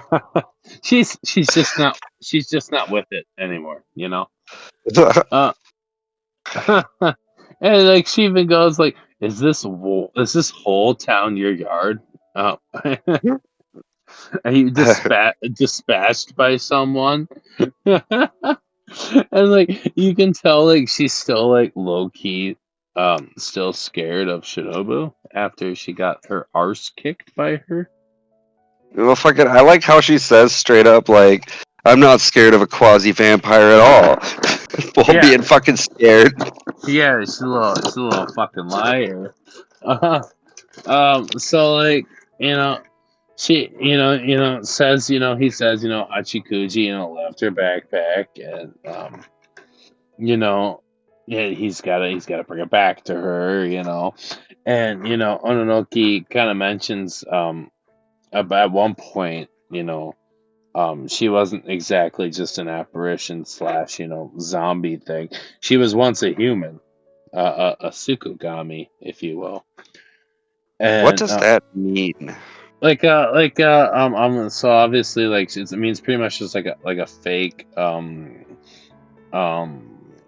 I'm trying to think of a way to describe it, like a fake um Well, they like a reference so them okay as, like, so a ancient. Sagumomo, like a Sagumomo, like so like that means like in Japanese lore, like if you have an object that you love so much like your whole life, pretty much it'll come to life with its own like Okay. personality and everything.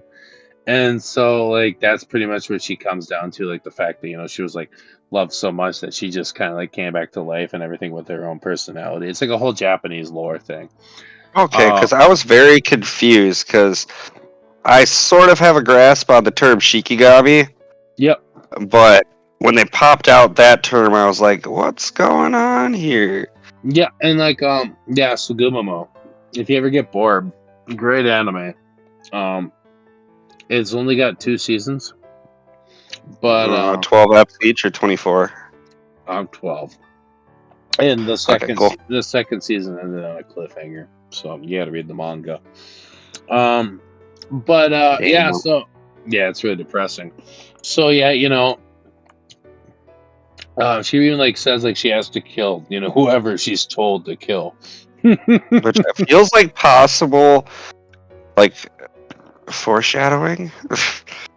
Kind of, yeah. Um, sorry, I had to eat a pretzel. It was delicious. Here I am trying to get dinner done before we hop on, and you're there eating pretzels, the host. Oh, you're well, gonna make me hungry. the pretzel is good. Okay, I just wanted one. So we get like how she like describes like I guess 3 degrees, like Hachikuji, herself, and Aragi, with aspects of life. Um, Pretty much, obviously, Hachikuji's dead. Ononoki's like not dead but alive, and Aragi's like immortal type of thing. And she wants him to ask himself, if she's happy as a ghost. Um, Pretty much, and I did mention that Shinobu's kind of chewing him out for pondering on Hachikuji um for 2 hours. That's when he's like sitting in his room Yeah, thinking about and, it, like and how his to homework. ask her. Yeah, and his homework's got to be done. Like this is the last day of summer break. I wonder what's gonna happen so they can get that homework done. Yeah, it's a great question. And so he's like, just out of nowhere, he's like, Shinobu, I wish we could just go back in time. And, give me a time machine. and like, freaking, of course, she pulls out of her ass and she's like, I can do that.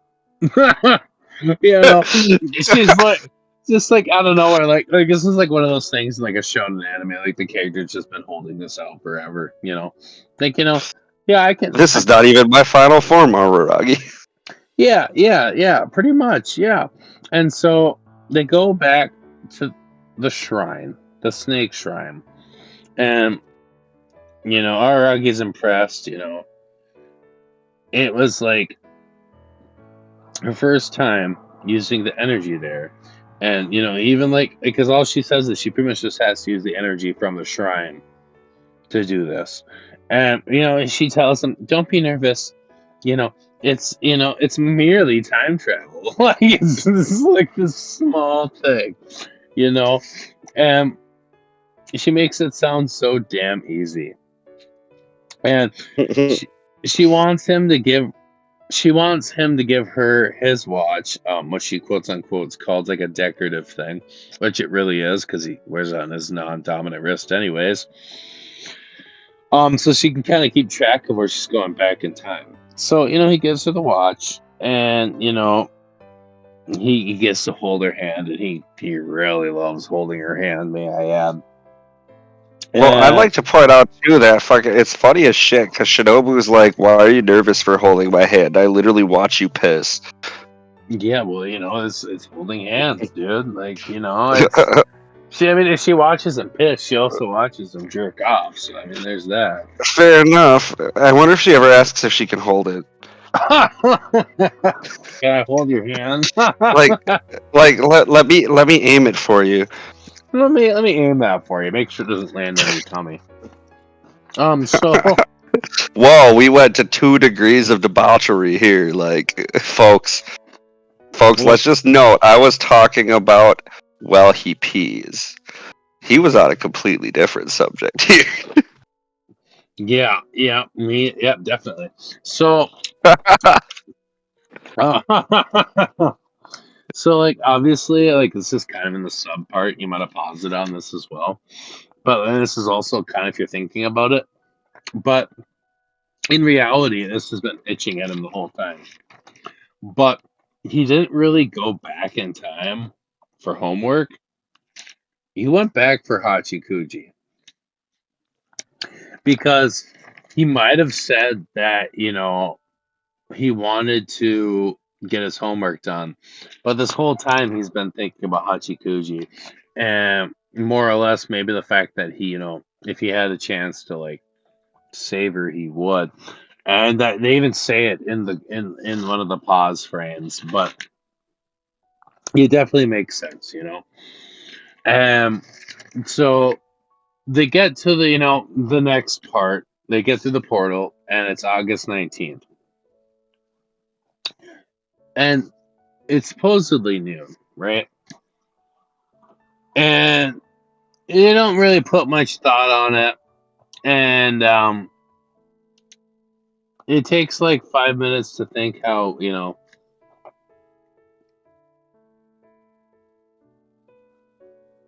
realistically, if they wanted to go back to the future, how they could do it. But, Uh, Shino, 1.21 gigawatts. I don't think either of them have that. no, but again, like Shinobu takes 5 minutes to think about that, but she's like, I really thought about going back, but but like at this point, they don't even know what date it is, right? They just assume that she got it right. And so we get down to the bottom of the temple, and they're kind of walking, and there's some schoolgirls, and he They're asks them, fawning over Shinobu. as always, for some reason, and so he kind of asks them immediately what the date is, and they're like, "Well, it's May 13th." And then he wants to know what year it is at this point. And we come to find out that it's actually 11 years ago. So there's one thing I noted before this that I'm not sure if it was important, but it stood out to me, and it Yeah, could just be the fact that they kind of sort of took a tumble down the stairs, yeah, but they really focus in on how like beat up Shinobu's legs are at this point, yeah. like the Well, bandage and scraped knees, like. I Yeah, don't know if it's just from them falling, she definitely took a tumble coming in from that teleportation. but I don't know. That stood out to me as like something that might be important, but like never was brought up again. No, teleportation's just tough, my nigga. I mean, I played Portal. I solved the puzzles. I can do it. Portal's tough. I mean, that But first playthrough, it did take me a bit, but once you figure it out, it's not so bad. no, it's not really. Kind of like the Souls games. Oh, fuck the Souls games. So, now we get to the point where instantly Shinobu kind of feels uncertain that they can get back. Who saw that coming? Probably not me. Yeah, I definitely saw that coming. It's just ironic because like it was so spur of the moment. Like, yeah, time travel, not a problem. And she was so damn cocky about it too. Yeah, like that's. Even though she's never done it before in her entire life. I couldn't do it back then because I didn't know how to do it, but now I know how to do it. Right. And then they're thinking about, ways to get energy to possibly go back in time. And like they're like thinking about her, Kiss Shot. But Kiss Shot's not there for another 11 years. She's, overseas, looking for a place to die. And so we're kind of like wandering town, and instantly Shinobu sees a kid, Aragi. And I love that. I know, this is so good. Can I assault him from behind and give him a hug with this biggest, like, Aragi face you could possibly give? Oh my god! And then fucking doesn't Aragi like grab her and try to walk away with her, and she's like literally sitting there trying to paw at him. Yeah, and he's like, huh, that's definitely a dangerous young girl. I wonder where she gets her influence from. Not Aragi. Not whatsoever. Not at all. And so, he's like, now that we're back in time, let's save Hachikuji. Not that, like I mentioned earlier, this hasn't been on his mind for, who knows how long. And then he like tries to explain away like, well, I can't really save Senjo Hara. I can't really save Hanakawa. That wouldn't have any impact on anything. I was gonna say that's coming up here pretty quick, but yeah, it's Mother's Day. Ironically, obviously the day that she gets hit, which will be pretty much a week from when we, upload this. So there is that, but yeah, but I did want to mention one though, but you're pretty much on the note too. But we get these like signs, like pedestrian walking signs, and the pedestrian walking signs in the background are all Hachikuji. They're Hachikuji and her mom. Yeah. And like I said, at first he thought about saving his girlfriend, and that was too many changes. Like you said, and Hanakawa was too hard. But Hachikuji's just right, kind of like Three Bears. And Shinobu says that it may just delay everything, but if she sees her and sees her mom, she's no longer going to be a lost cow. Yeah, and you know what that means. Yep. Well, we don't know we don't know the implication yet. Oh, I think we know the implication if she's no longer a lost cow. Well, then she'll be a found cow. That's fine. Yes. And so we run into child Hanakawa. Oh my god, dude, this scene cracked me the fuck up. Many questionable things happening. Oh, instantly. She's scared of Aragi instantly, right? Like, she throws a book right at Shinobu. Okay? Oh my god, dude, and she went flying. Yeah, poor ass Shinobu gets a fucking book chucked at her face. Not only that, but she probably had to go like 25 feet, bro. Yeah, she flew across that poor four-way. And so you got Lolita fucking Hanakawa, and she's hating Aragi right off the bat.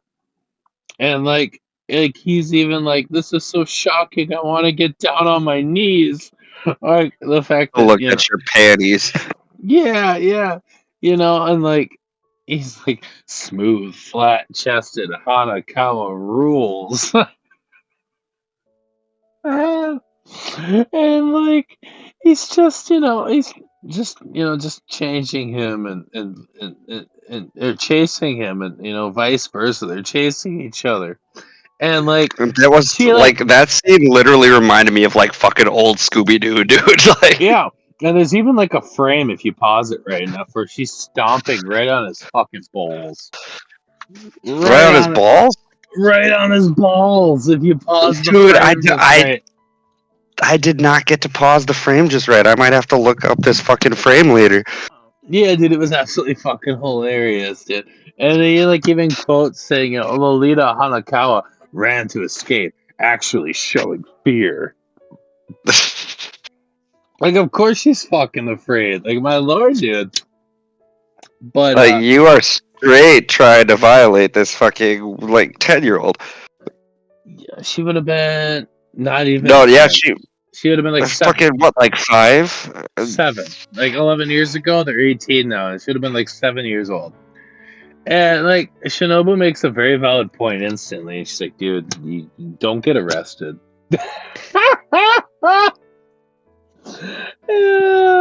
It's gonna be really hard for us to get back to our own time if you get arrested, buddy. Yeah, and like he's even crying blood at this point. With the crazy hair, dude, all poofed up and Yeah, shit. it's all poofed up. Like, oh my god. God, imagine how terrified this little 7-year-old girl would be. Yeah, seeing I don't know if like, that's supposed to be a reference, but it has to be, and it's absolutely hilarious. I don't know, If dude, but I anybody know knows what that reference is, please leave it down in the comments because I don't know what that reference is. so I don't know what the reference is, but like his hair honestly reminded me of like Mugen's from Samurai Champloo, but I don't think there's ever a scene where dude's like crying blood or anything like that. Yeah, yeah, yeah. And like, she's just like, he asks for directions and like she says some directions and she runs away. And he follows the directions and it leads right to the police station. He has to get to fucking Hachikuji's mom's house. And it leads straight to the police department. And you get to the police department, and this police officer talks small talk for a whole fucking hour while he's asking for directions. And like, he's just talking about, saving her means no more in the future. But like, before, like, obviously, that's the thing. Like, there will be no more her in the future if he saves her. But like, that police station scene is pretty funny because like she's going on about like everything, and at the end, she's just like, "So, what's your relation to her? Oh, family friend. Bye." Like, not even family friend, dude. He says I'm friends with Hachikuji. Yeah, like his 18-year-old friends with a fucking goddamn 10-year-old. Yeah, even worse, right? Yeah. So we skip to May 14th now. And he ended up making Shinobu look like a middle-aged or a middle school girl, so she blends in a little more. And they're kind of like, sitting there spying on the house, waiting for her to come out. And, he's getting impatient, and Shinobu calls him out for it. And before they even know it, Hachikuji's father, comes out asking if they've seen her, if seen this girl, and because she's ran away already. Not even questioning the fact that they're literally fucking creeping around the corner. Absolutely not. We don't question that. It's our Rocky. We don't question anything he does at this point. We're just looking for our daughter. I'm pretty sure she left at 5 a.m. And so instantly they're running. They are running to find her. And while he's actually holding Shinobu to find her, she transforms into her younger self again.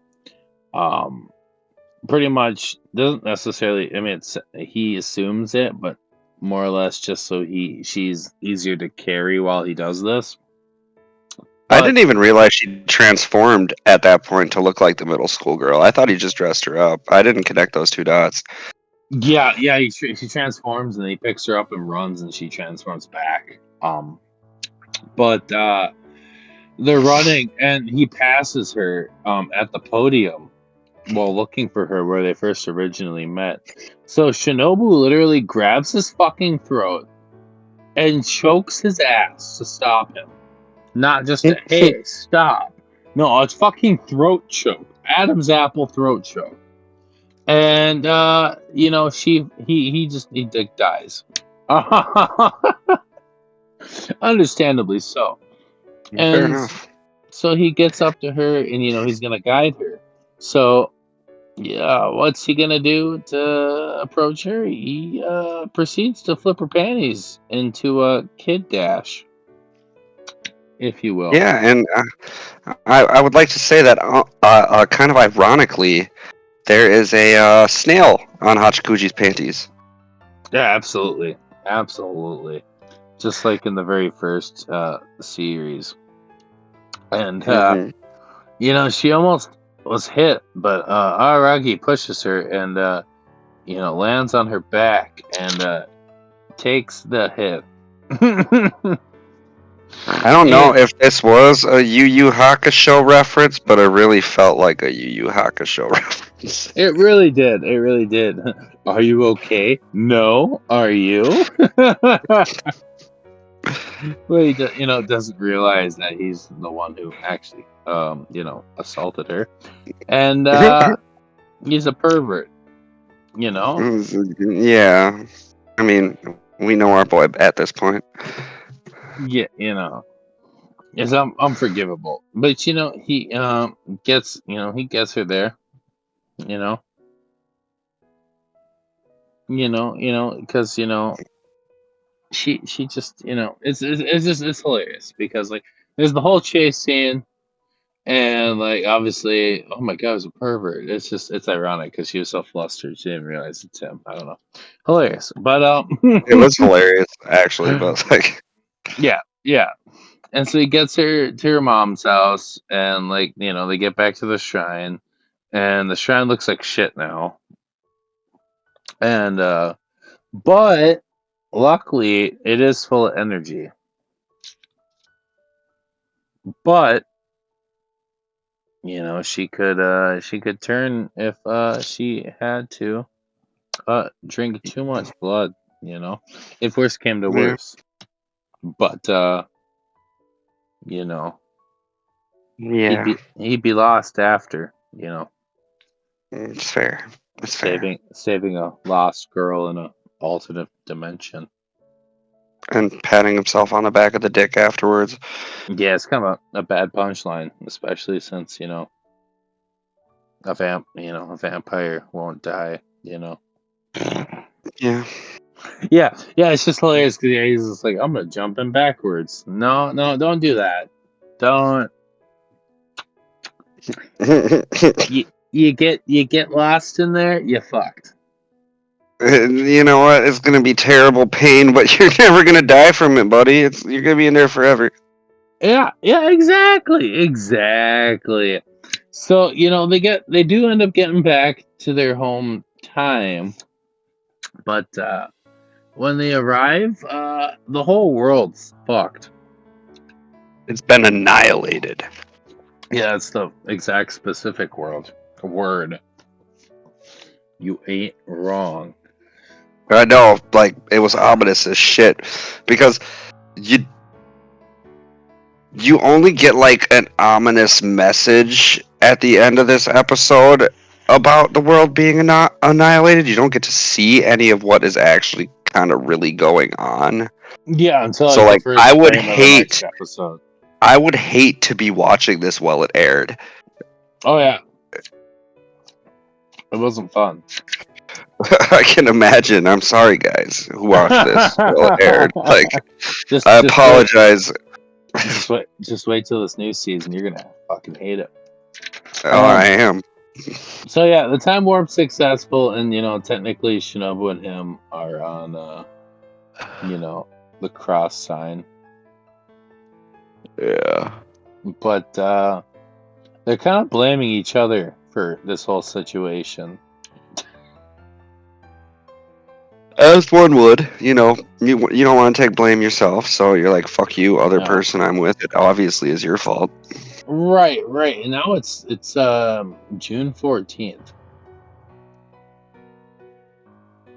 And the world, like I said, the world's falling apart, and they go to time skip, but there's no energy, and the talisman this time is different from when it was in the last timeline that was the same time but a different timeline.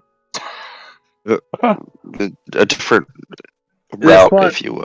yeah, yeah, yeah. This one absorbs energy instead of pushing it out. Just yeah, dispersing, I think would be the word. Yeah, yep, yep, yep. And so, Shinobu tries to warn him not to touch it, but he's an idiot and he touches it and he gets fucking zapped. I mean, if someone tells me not to pee on an electric fence, I'm probably gonna pee on an electric fence. So I'm with Aragi here. Oh, that's a dumb decision. I So mean, you might get a fetish unlocked. maybe you're probably right. And so and so we see these zombies appear, and I call them shadow men, but they're zombies. I, I did call them shadows too, honestly, because it's the weirdest representation of zombies that I've seen. But I mean, once you kind of figure out here what we will, what they are, it makes sense in a sense. But yeah, I mean, they're pretty much they seem to me like shadows. And so yeah, because they're not technically, you know, well, first of all, the seal keeps them safe from these zombies for at least like 3 or 4 feet away from them. And so before anything can really happen, because Shinobu doesn't want to fuck around with how strong the seal is, they fly away. And so they fly away, and Shinobu kind of explains the fact that, she realizes that they're not zombies, but they're her own pretty much line of ex vampires, like he was, but to a different degree. So we come to realize that she kind of destroyed the whole world. August 22nd is what the date is. Not necessarily when she destroyed the whole world, but that was what the date is. And Yeah. but June 14th is, which I kind of mentioned earlier, was the day that obviously the first day that she ran away when he was facing the Neko and when he was sending everybody to look for her. But in this timeline, she never showed up and she was never found, which is really sad. Yeah, I mean, it's so sad because like literally all she wanted him to do was come look for her. Yeah, yeah. And like, she planned all of this because of her frustration. So, without Hachikuji there to tell him that, she's gone, no one looked for her, period. Yep. All because he saved her. And that just comes to show that every single little thing, and it's like the butterfly effect. Yes. One little thing made that much of a difference. So, it was one of those things where, Aragi's obviously dead in this timeline, she comes to believe, because obviously if he dies, she regains her powers. But if he dies, she obviously, we've already kind of been through this, but if she dies, he becomes human. But we come to the assumption that he died fighting with the Neko. And so, she believes that she tried killing herself in this timeline. And that's why all of these zombies are the way they are. Because obviously after she makes, her subliminals, if she's dead, there's nothing left of them. But like you said, and we said, all she wanted was just to be found. That's all she wanted. And specifically by Araraki. Right, because he's he's half her existence, and she hasn't had anybody in her life for 400 years, man. Like, Yeah, it's honestly it is kind of a tearjerker watching like because isn't there a scene where it cuts to like Shinobu sitting there and actually waiting for Araragi again yeah, before it shows the at the assumption donut that shop. Neko. Yeah, at Yeah, the donut shop. Yeah, Mr. Donuts to be specific. Yeah, it's absolutely sad. And like so, I sniffled quite a bit at this point. oh, this arc in itself is absolutely terribly sad. It really So is. he gives her some positive affirmation, after she kind of thinks about that, which she definitely deserved completely. And they decide to do some shopping. At And Costco. Costco. Yeah, definitely Costco. So, he gets some fireworks and they're going to try to find people. That's what they decide is going to attempt to attract people because So they kind of find out that these zombies don't obviously like vampires, so they don't like sunlight. And for some reason mentally they think that fireworks are going to work to draw in regular people but not zombies. so there's something I kind of wanted to talk about here for a moment. They went to Costco to get some fireworks, but do you want to know what I usually go to Costco to get? Lube. No. Fucking Rippets Energy, boys and girls. That's right. It's the non-sponsored sponsorship time. Rippets Ripid Energy. energy. Rippets. Drink the Rippets. I don't know if they sell As a, Ripid at Costco, but let me tell you, they should. and if they don't, Costco, get in touch with Rippets. Rippets, get in touch with us because we might have just got you into Costco if you're not already in Costco. Get That CyberX boy, that orange cream all in your mouth. Everyone loves a little cream in their mouth, especially when it's orange cream. Screeching peach. Screeching peach. And you know what? When you need to find Rippets and you can't get it at your local Costco, you might think, maybe I should go online to find some Rippets. But you don't want those hackers hacking into your account and stealing your credit card while you're trying to buy the delicious life fuel that is known as Rippets Energy. So And that's I when you use subscribe to NordVPN. And you know what, guys? You want to know what else I do while I'm using NordVPN and staying completely anonymous from cyber hackers? What's that? That's when I start playing Raid Shadow Legends. I'm all hopped up. Nobody knows where I am. It's time to game. And you know what? Some of those characters are questionable, so that VPN will help you as you get 50 free pulls from someone else's video because they're actually sponsored. Yes, that's right. And guess what? It's their fault then. It's their fucking fault. You're addicted to Raid Shadow Legends now. So yeah, if any three of those companies want to sponsor me, hit me up. So after we get the fireworks, it's August 26th. Okay. August 26th. We've gone to the next day. And they even dress up in kimonos, right? Like they get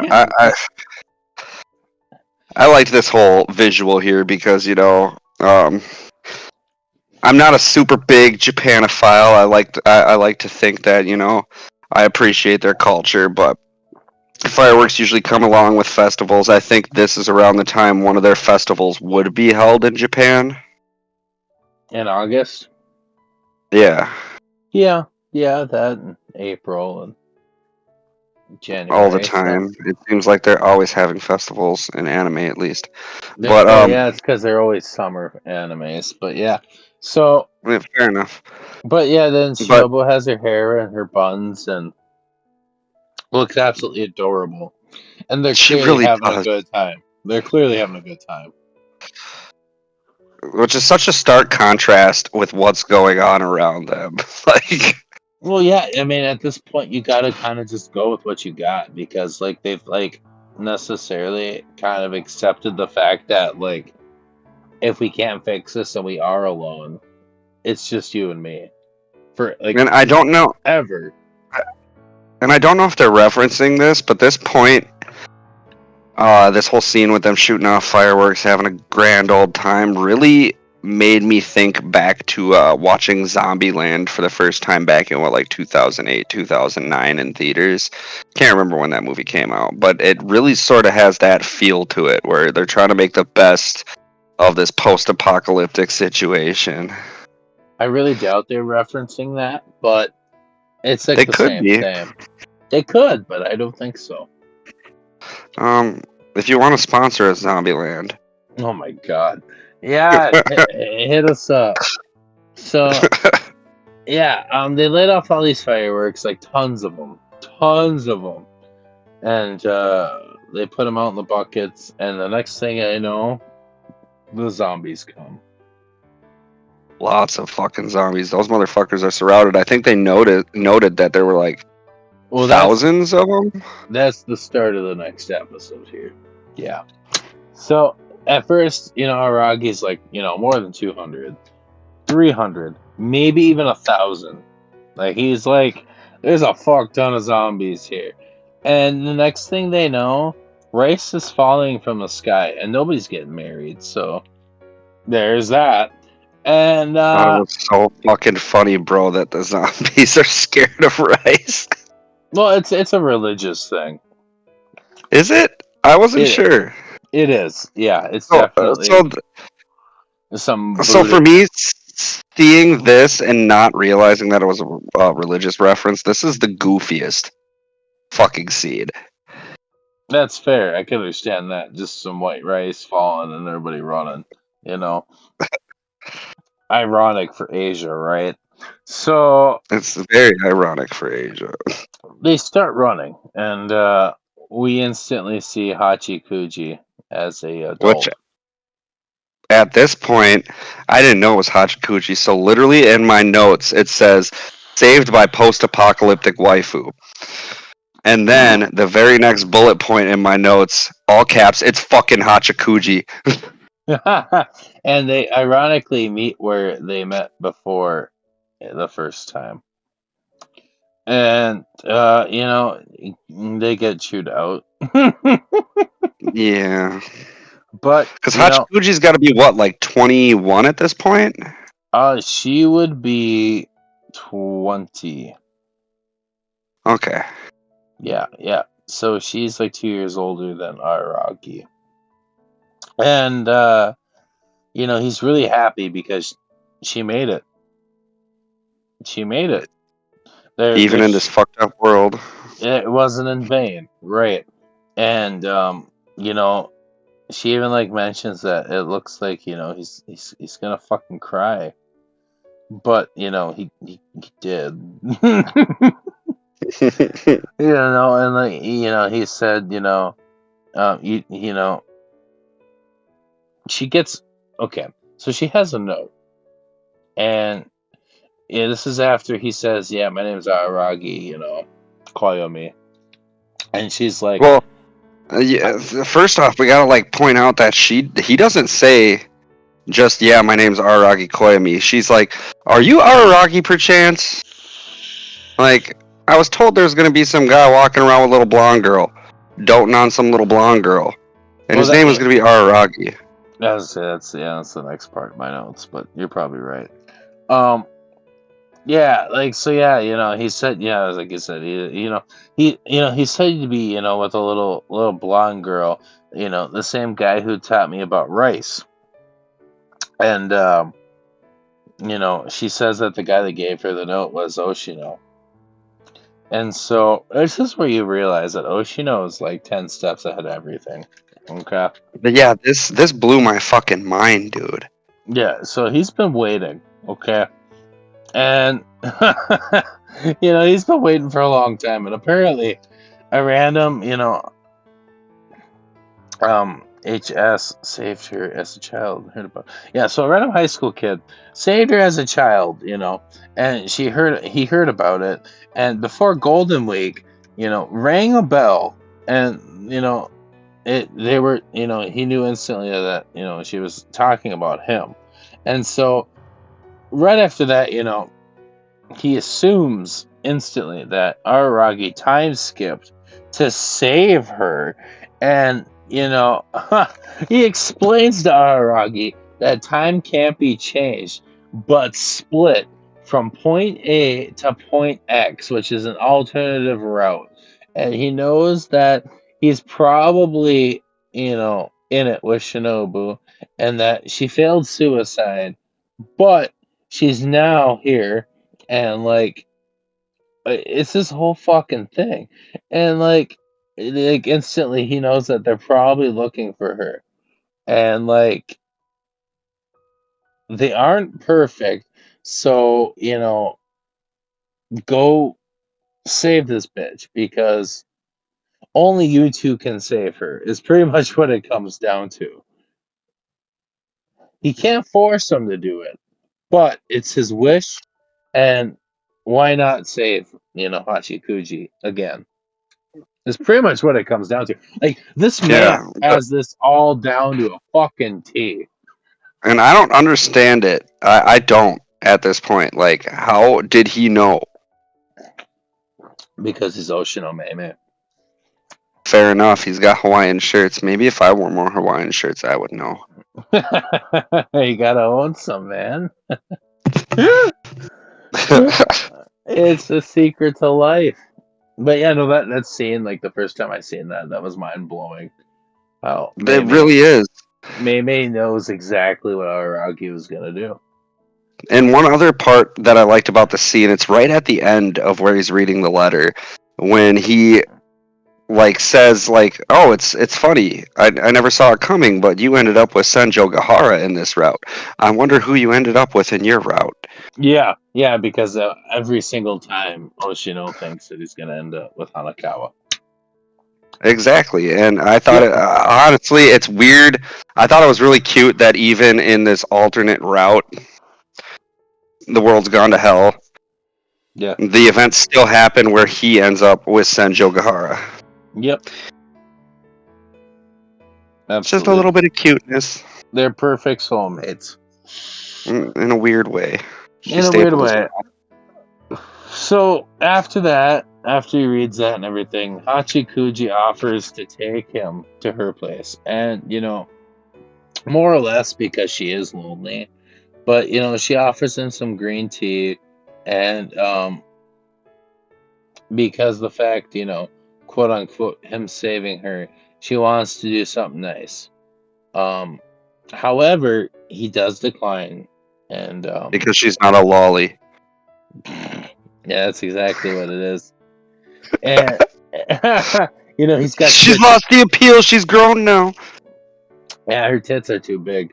So he's he declines because he's got shit to do now after getting a task, and she instantly kind of like recognizes him and asks if they've kind of met before, and he kind of goes just playing off of who knows, and it's really sad because obviously she knows something, like she knows that she's seen it before.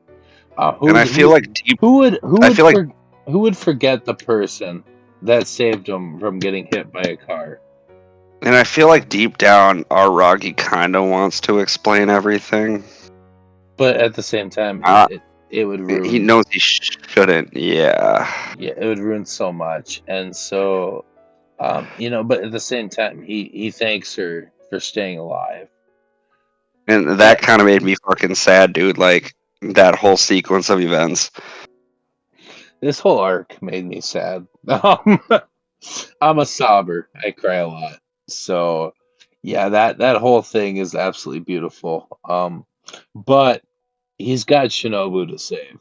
Um, and that's not because he was asked to, but because it's Shinobu, Mhm. which is also really heartbreaking because, oh, Because he's the catalyst that set this all off in the first place. that's You right. know. Yep. And I love how they instantly get to the shrine and they're both dual wielding the apparition killer, which is So badass. hold on a second. What do you got? What do you got? Okay, so there's some stuff I wanted to note that we skipped ahead of. In this next scene, when they're walking to the shrine, Yep. the color palette took a dramatic shift. We went from these brown, dusty neutral tones that kind of signify the loss of hope and it being in a post-apocalypse and stuff like that, to just this gorgeous pink and yellow, if I remember correctly, sky. Yep. Everything sort of got this pink and bubbly feel, which to me really like hammered home the fact that like they're giving hope to this route now. Like it really felt like a hopeful scene as these two are walking with each other. And I think we even get a note from Shinobu at this point too that she could tell Aragi wanted to say more to Hachikuji. Yeah. And Oh, absolutely. he literally Aragi literally wants to save this route because it is the route that Hachikuji survives in. Yeah. Yep. I totally agree with you. I even wrote, obviously it shows like they're dual wielding the swords, but then it also shows right after that that they're heading to the temple. And I even wrote that Hachikuji lives matter. Yeah, because forget Aragi states the world is worth saving because Hachikuji's in it. That's right. And so Shinobu screams. Oh, dude, fucking! I wrote down in my notes: Shinobu tries to go SSJ with her best fucking Goku impression. Yeah, yeah, and like they don't even have a plan. They're just swinging, right? And so Hard Under Blade shows up because that's how we're gonna separate them because that is Hard Under Blade. And then I wanted to note too that there is another color palette shift to a negative color Mm, palette. yes, yep. And so she's pissed at this this timeline self, right? And there's so much destruction, and like you said, the blood red tone, and it's just so fucking dark, and like she's so salty that a world where she could cuddle and just be with him exists, right? And yeah, that was fucking heartbreaking, honestly. Yeah, and she's just crying blood, and both of them do. Like it's not just Heartblade, or Kiss Shot, if you will, but it's both of them are crying blood because Because Shinobu is like, how did you let it fall this far? Like, yeah, how did yeah, I become you? yeah, and she's just like, you just needed to open up, you needed to tell them, how you felt, and it's really sad. I bawled. I I'm even getting a little teary eyed talking and thinking back on this part. Yeah, it's so sad because she just would have. I mean, I get it, but at the same time, like you said, like it doesn't help that Hachi Kuji wasn't there to remind him because at this point he was just worried about Hamikawa because obviously back then he wasn't exactly didn't know how to bond or relate to her. Because Yeah, that's not till like we get an Issei that he even starts to be able right to because even talk to her. Oshino was babysitting her, and so. it's just really sad because obviously Aragi's trying to deal with his emotions at this point. But Shinobu has emotions and he doesn't get that. So, it's really sad. Um, but you know, she kind of like, she tells them that she'll send them both back in time. Um, and all that Shinobu has to do is suck her energy and never mention, killing her. It's just suck her up. But she has one last request before any of this happens, and she wants Aragi to give her head pats. Dude, this part fucking destroyed me. Like, I'm not Because gonna lie. she just, all she wanted was love. Like, that's It, all I she was wanted. I was bawling by this fucking time. Like, if I was holding back tears talking about like the last couple parts of the episode, this is where I might literally start crying on the podcast with Oh, you thinking about it. no, it's absolutely brutal because she just wanted love, and it sucks that a different timeline got it and she was not able to receive and reciprocate that. Um, but at the same time, it sucks because it was all because Aragi was just trying to save his friend, and by saving his friend, he couldn't save his, I guess, if you want to technically call it, his soulmate. Yeah, and I know Kizu hasn't been released for us yet, but we'll touch a little bit on that video. It calls back to that first time where Shinobu actually asks Aragi for head pats and thinks it's all sorts of like her being in control of the situation, and this is demeaning for him to give me head pats. Yeah. It's a Well, tough one to watch. well, like I said, because of my recording errors, it's fine because technically that was the last one released ever. Even though I'm going by a different order, they could suck my dick, because it's We'll my just fault. lie on. We'll just lie at some point, and they won't even know. That's right. YouTube And magic. YouTube magic. And so Araki wakes up and he's on Shinobu's lap, and we're back to the present. Um, and he even mentions like, being able to die with her is probably why I wanted you know, the school. God, I have this on two different pages. I hate that shit. Um, Probably why I wanted the school starting and didn't do anything and didn't do any homework. Yeah, so like, yeah, pretty much the fact that, he pretty much even mentions here, like, the fact that he didn't really give a fuck about homework. He just kind of went back to save her, but at the same, yeah.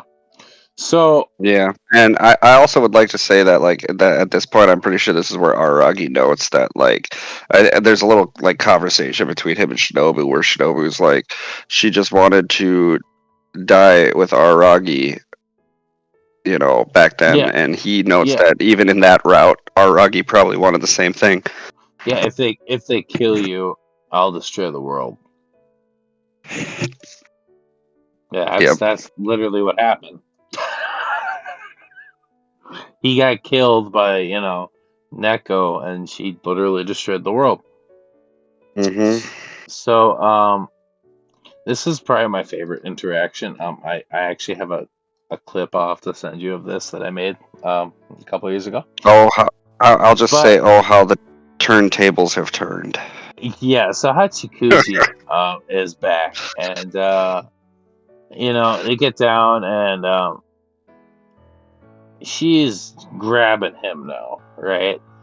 And she's lifting him up in the air, and she's throwing him up, and he looks like a scarecrow. And she's explaining how she's been looking for him, and she was scared that he went to an alternative timeline, haha, and that he wants to hold her and touch her, or she wants to hold him. My bad. I'm so used to the And touch him alternative and scenario, and lick him. lick him. I loved that. Yeah, yeah, and Oh my god, this is fucking priceless. so like, yeah, he assumes it's a fake Hachikuji, that they're in the wrong timeline again.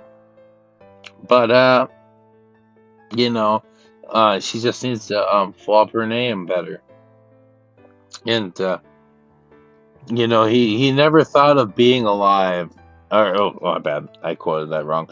He asked her if she ever thought about her life and if she ever wanted to be alive again, because that was the quote that Ononoki actually asked at the beginning of the arc. And she pretty much mentions that she never really thought of being alive because she's been dead almost longer than she was ever alive in the first place. And, she's still happy even if she didn't get to see her mother on Mother's Day because of the fact that Aragi's been in her life to give her that meaning again. Um, to It's so even, sweet. yeah, even guide her to her house in the afterlife, which is absolutely adorable, It really is. And you think about it, fucking Hachikuji has just been perved on by this dude the whole time. But like, he means so much to her.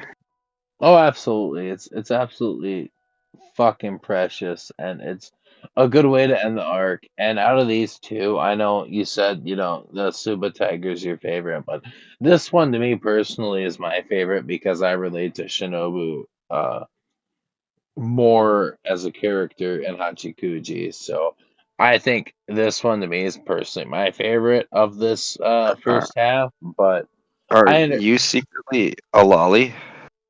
no. I'm Okay, just because that's fine. Because then I can love you.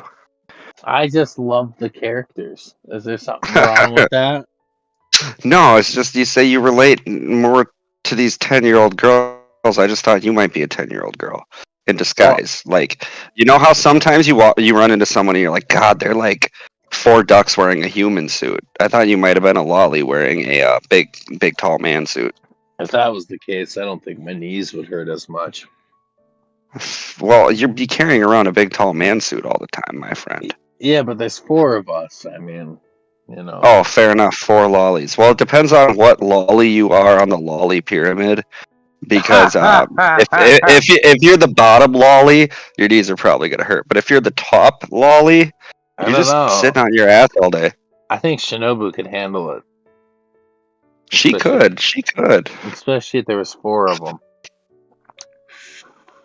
Yeah. So I really liked this arc too. Yeah, and like I said, We I can totally understand if the first one's your favorite. They're both really good. I'm not gonna well, take away, from either one of them. so in the first one, I can sort of more so relate to the wanting to hide the bad parts of yourself and having to come to accept those and learn how to live with them. Who the fuck cares about relating? We like sadness. Fair enough. But like this arc, because I talked about right at the beginning of the episode, the color palette changes and how they used color. This Yeah. arc exemplifies it. Oh yeah, 100%. From Like an that from an whole, artistic standpoint, it's absolutely beautiful. it's fucking gorgeous. And from a symbolic standpoint, yeah, we got a lot of symbolism with the previous arc, but a lot of that was like sort of in your face symbolism. Whereas if I'm not going to say if you're not like an artistic person, blah, blah, blah, blah, blah. But if you're not paying attention to the subtle, not No, even subtle, no, but like the no. color changes. You say it. Just fucking Okay. say it.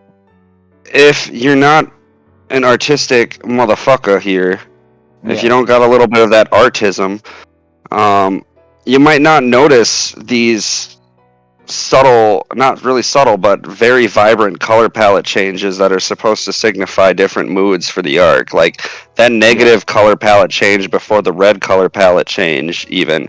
Like that negative color palette change is almost like their world being thrown upside down on Mm-hmm. top of its head once fucking Kiss Shot shows up. And then Yep. you get the red color palette change, which signifies the aggression felt at that moment. You get the very pink and yellow color palette of finally finding hope in a world where hope was lost. Yep. and the whole episode is framed around this neutral, dark, dingy palette of Lost Hope. Yeah. I agree. I agree There's 100%. my I was in the arts magnet program in high school, so there's my take on it. No, I That's why I agree. don't Yeah. talk so good. I don't talk so good. Right, right. So yeah, no, it's great, great first half of the series.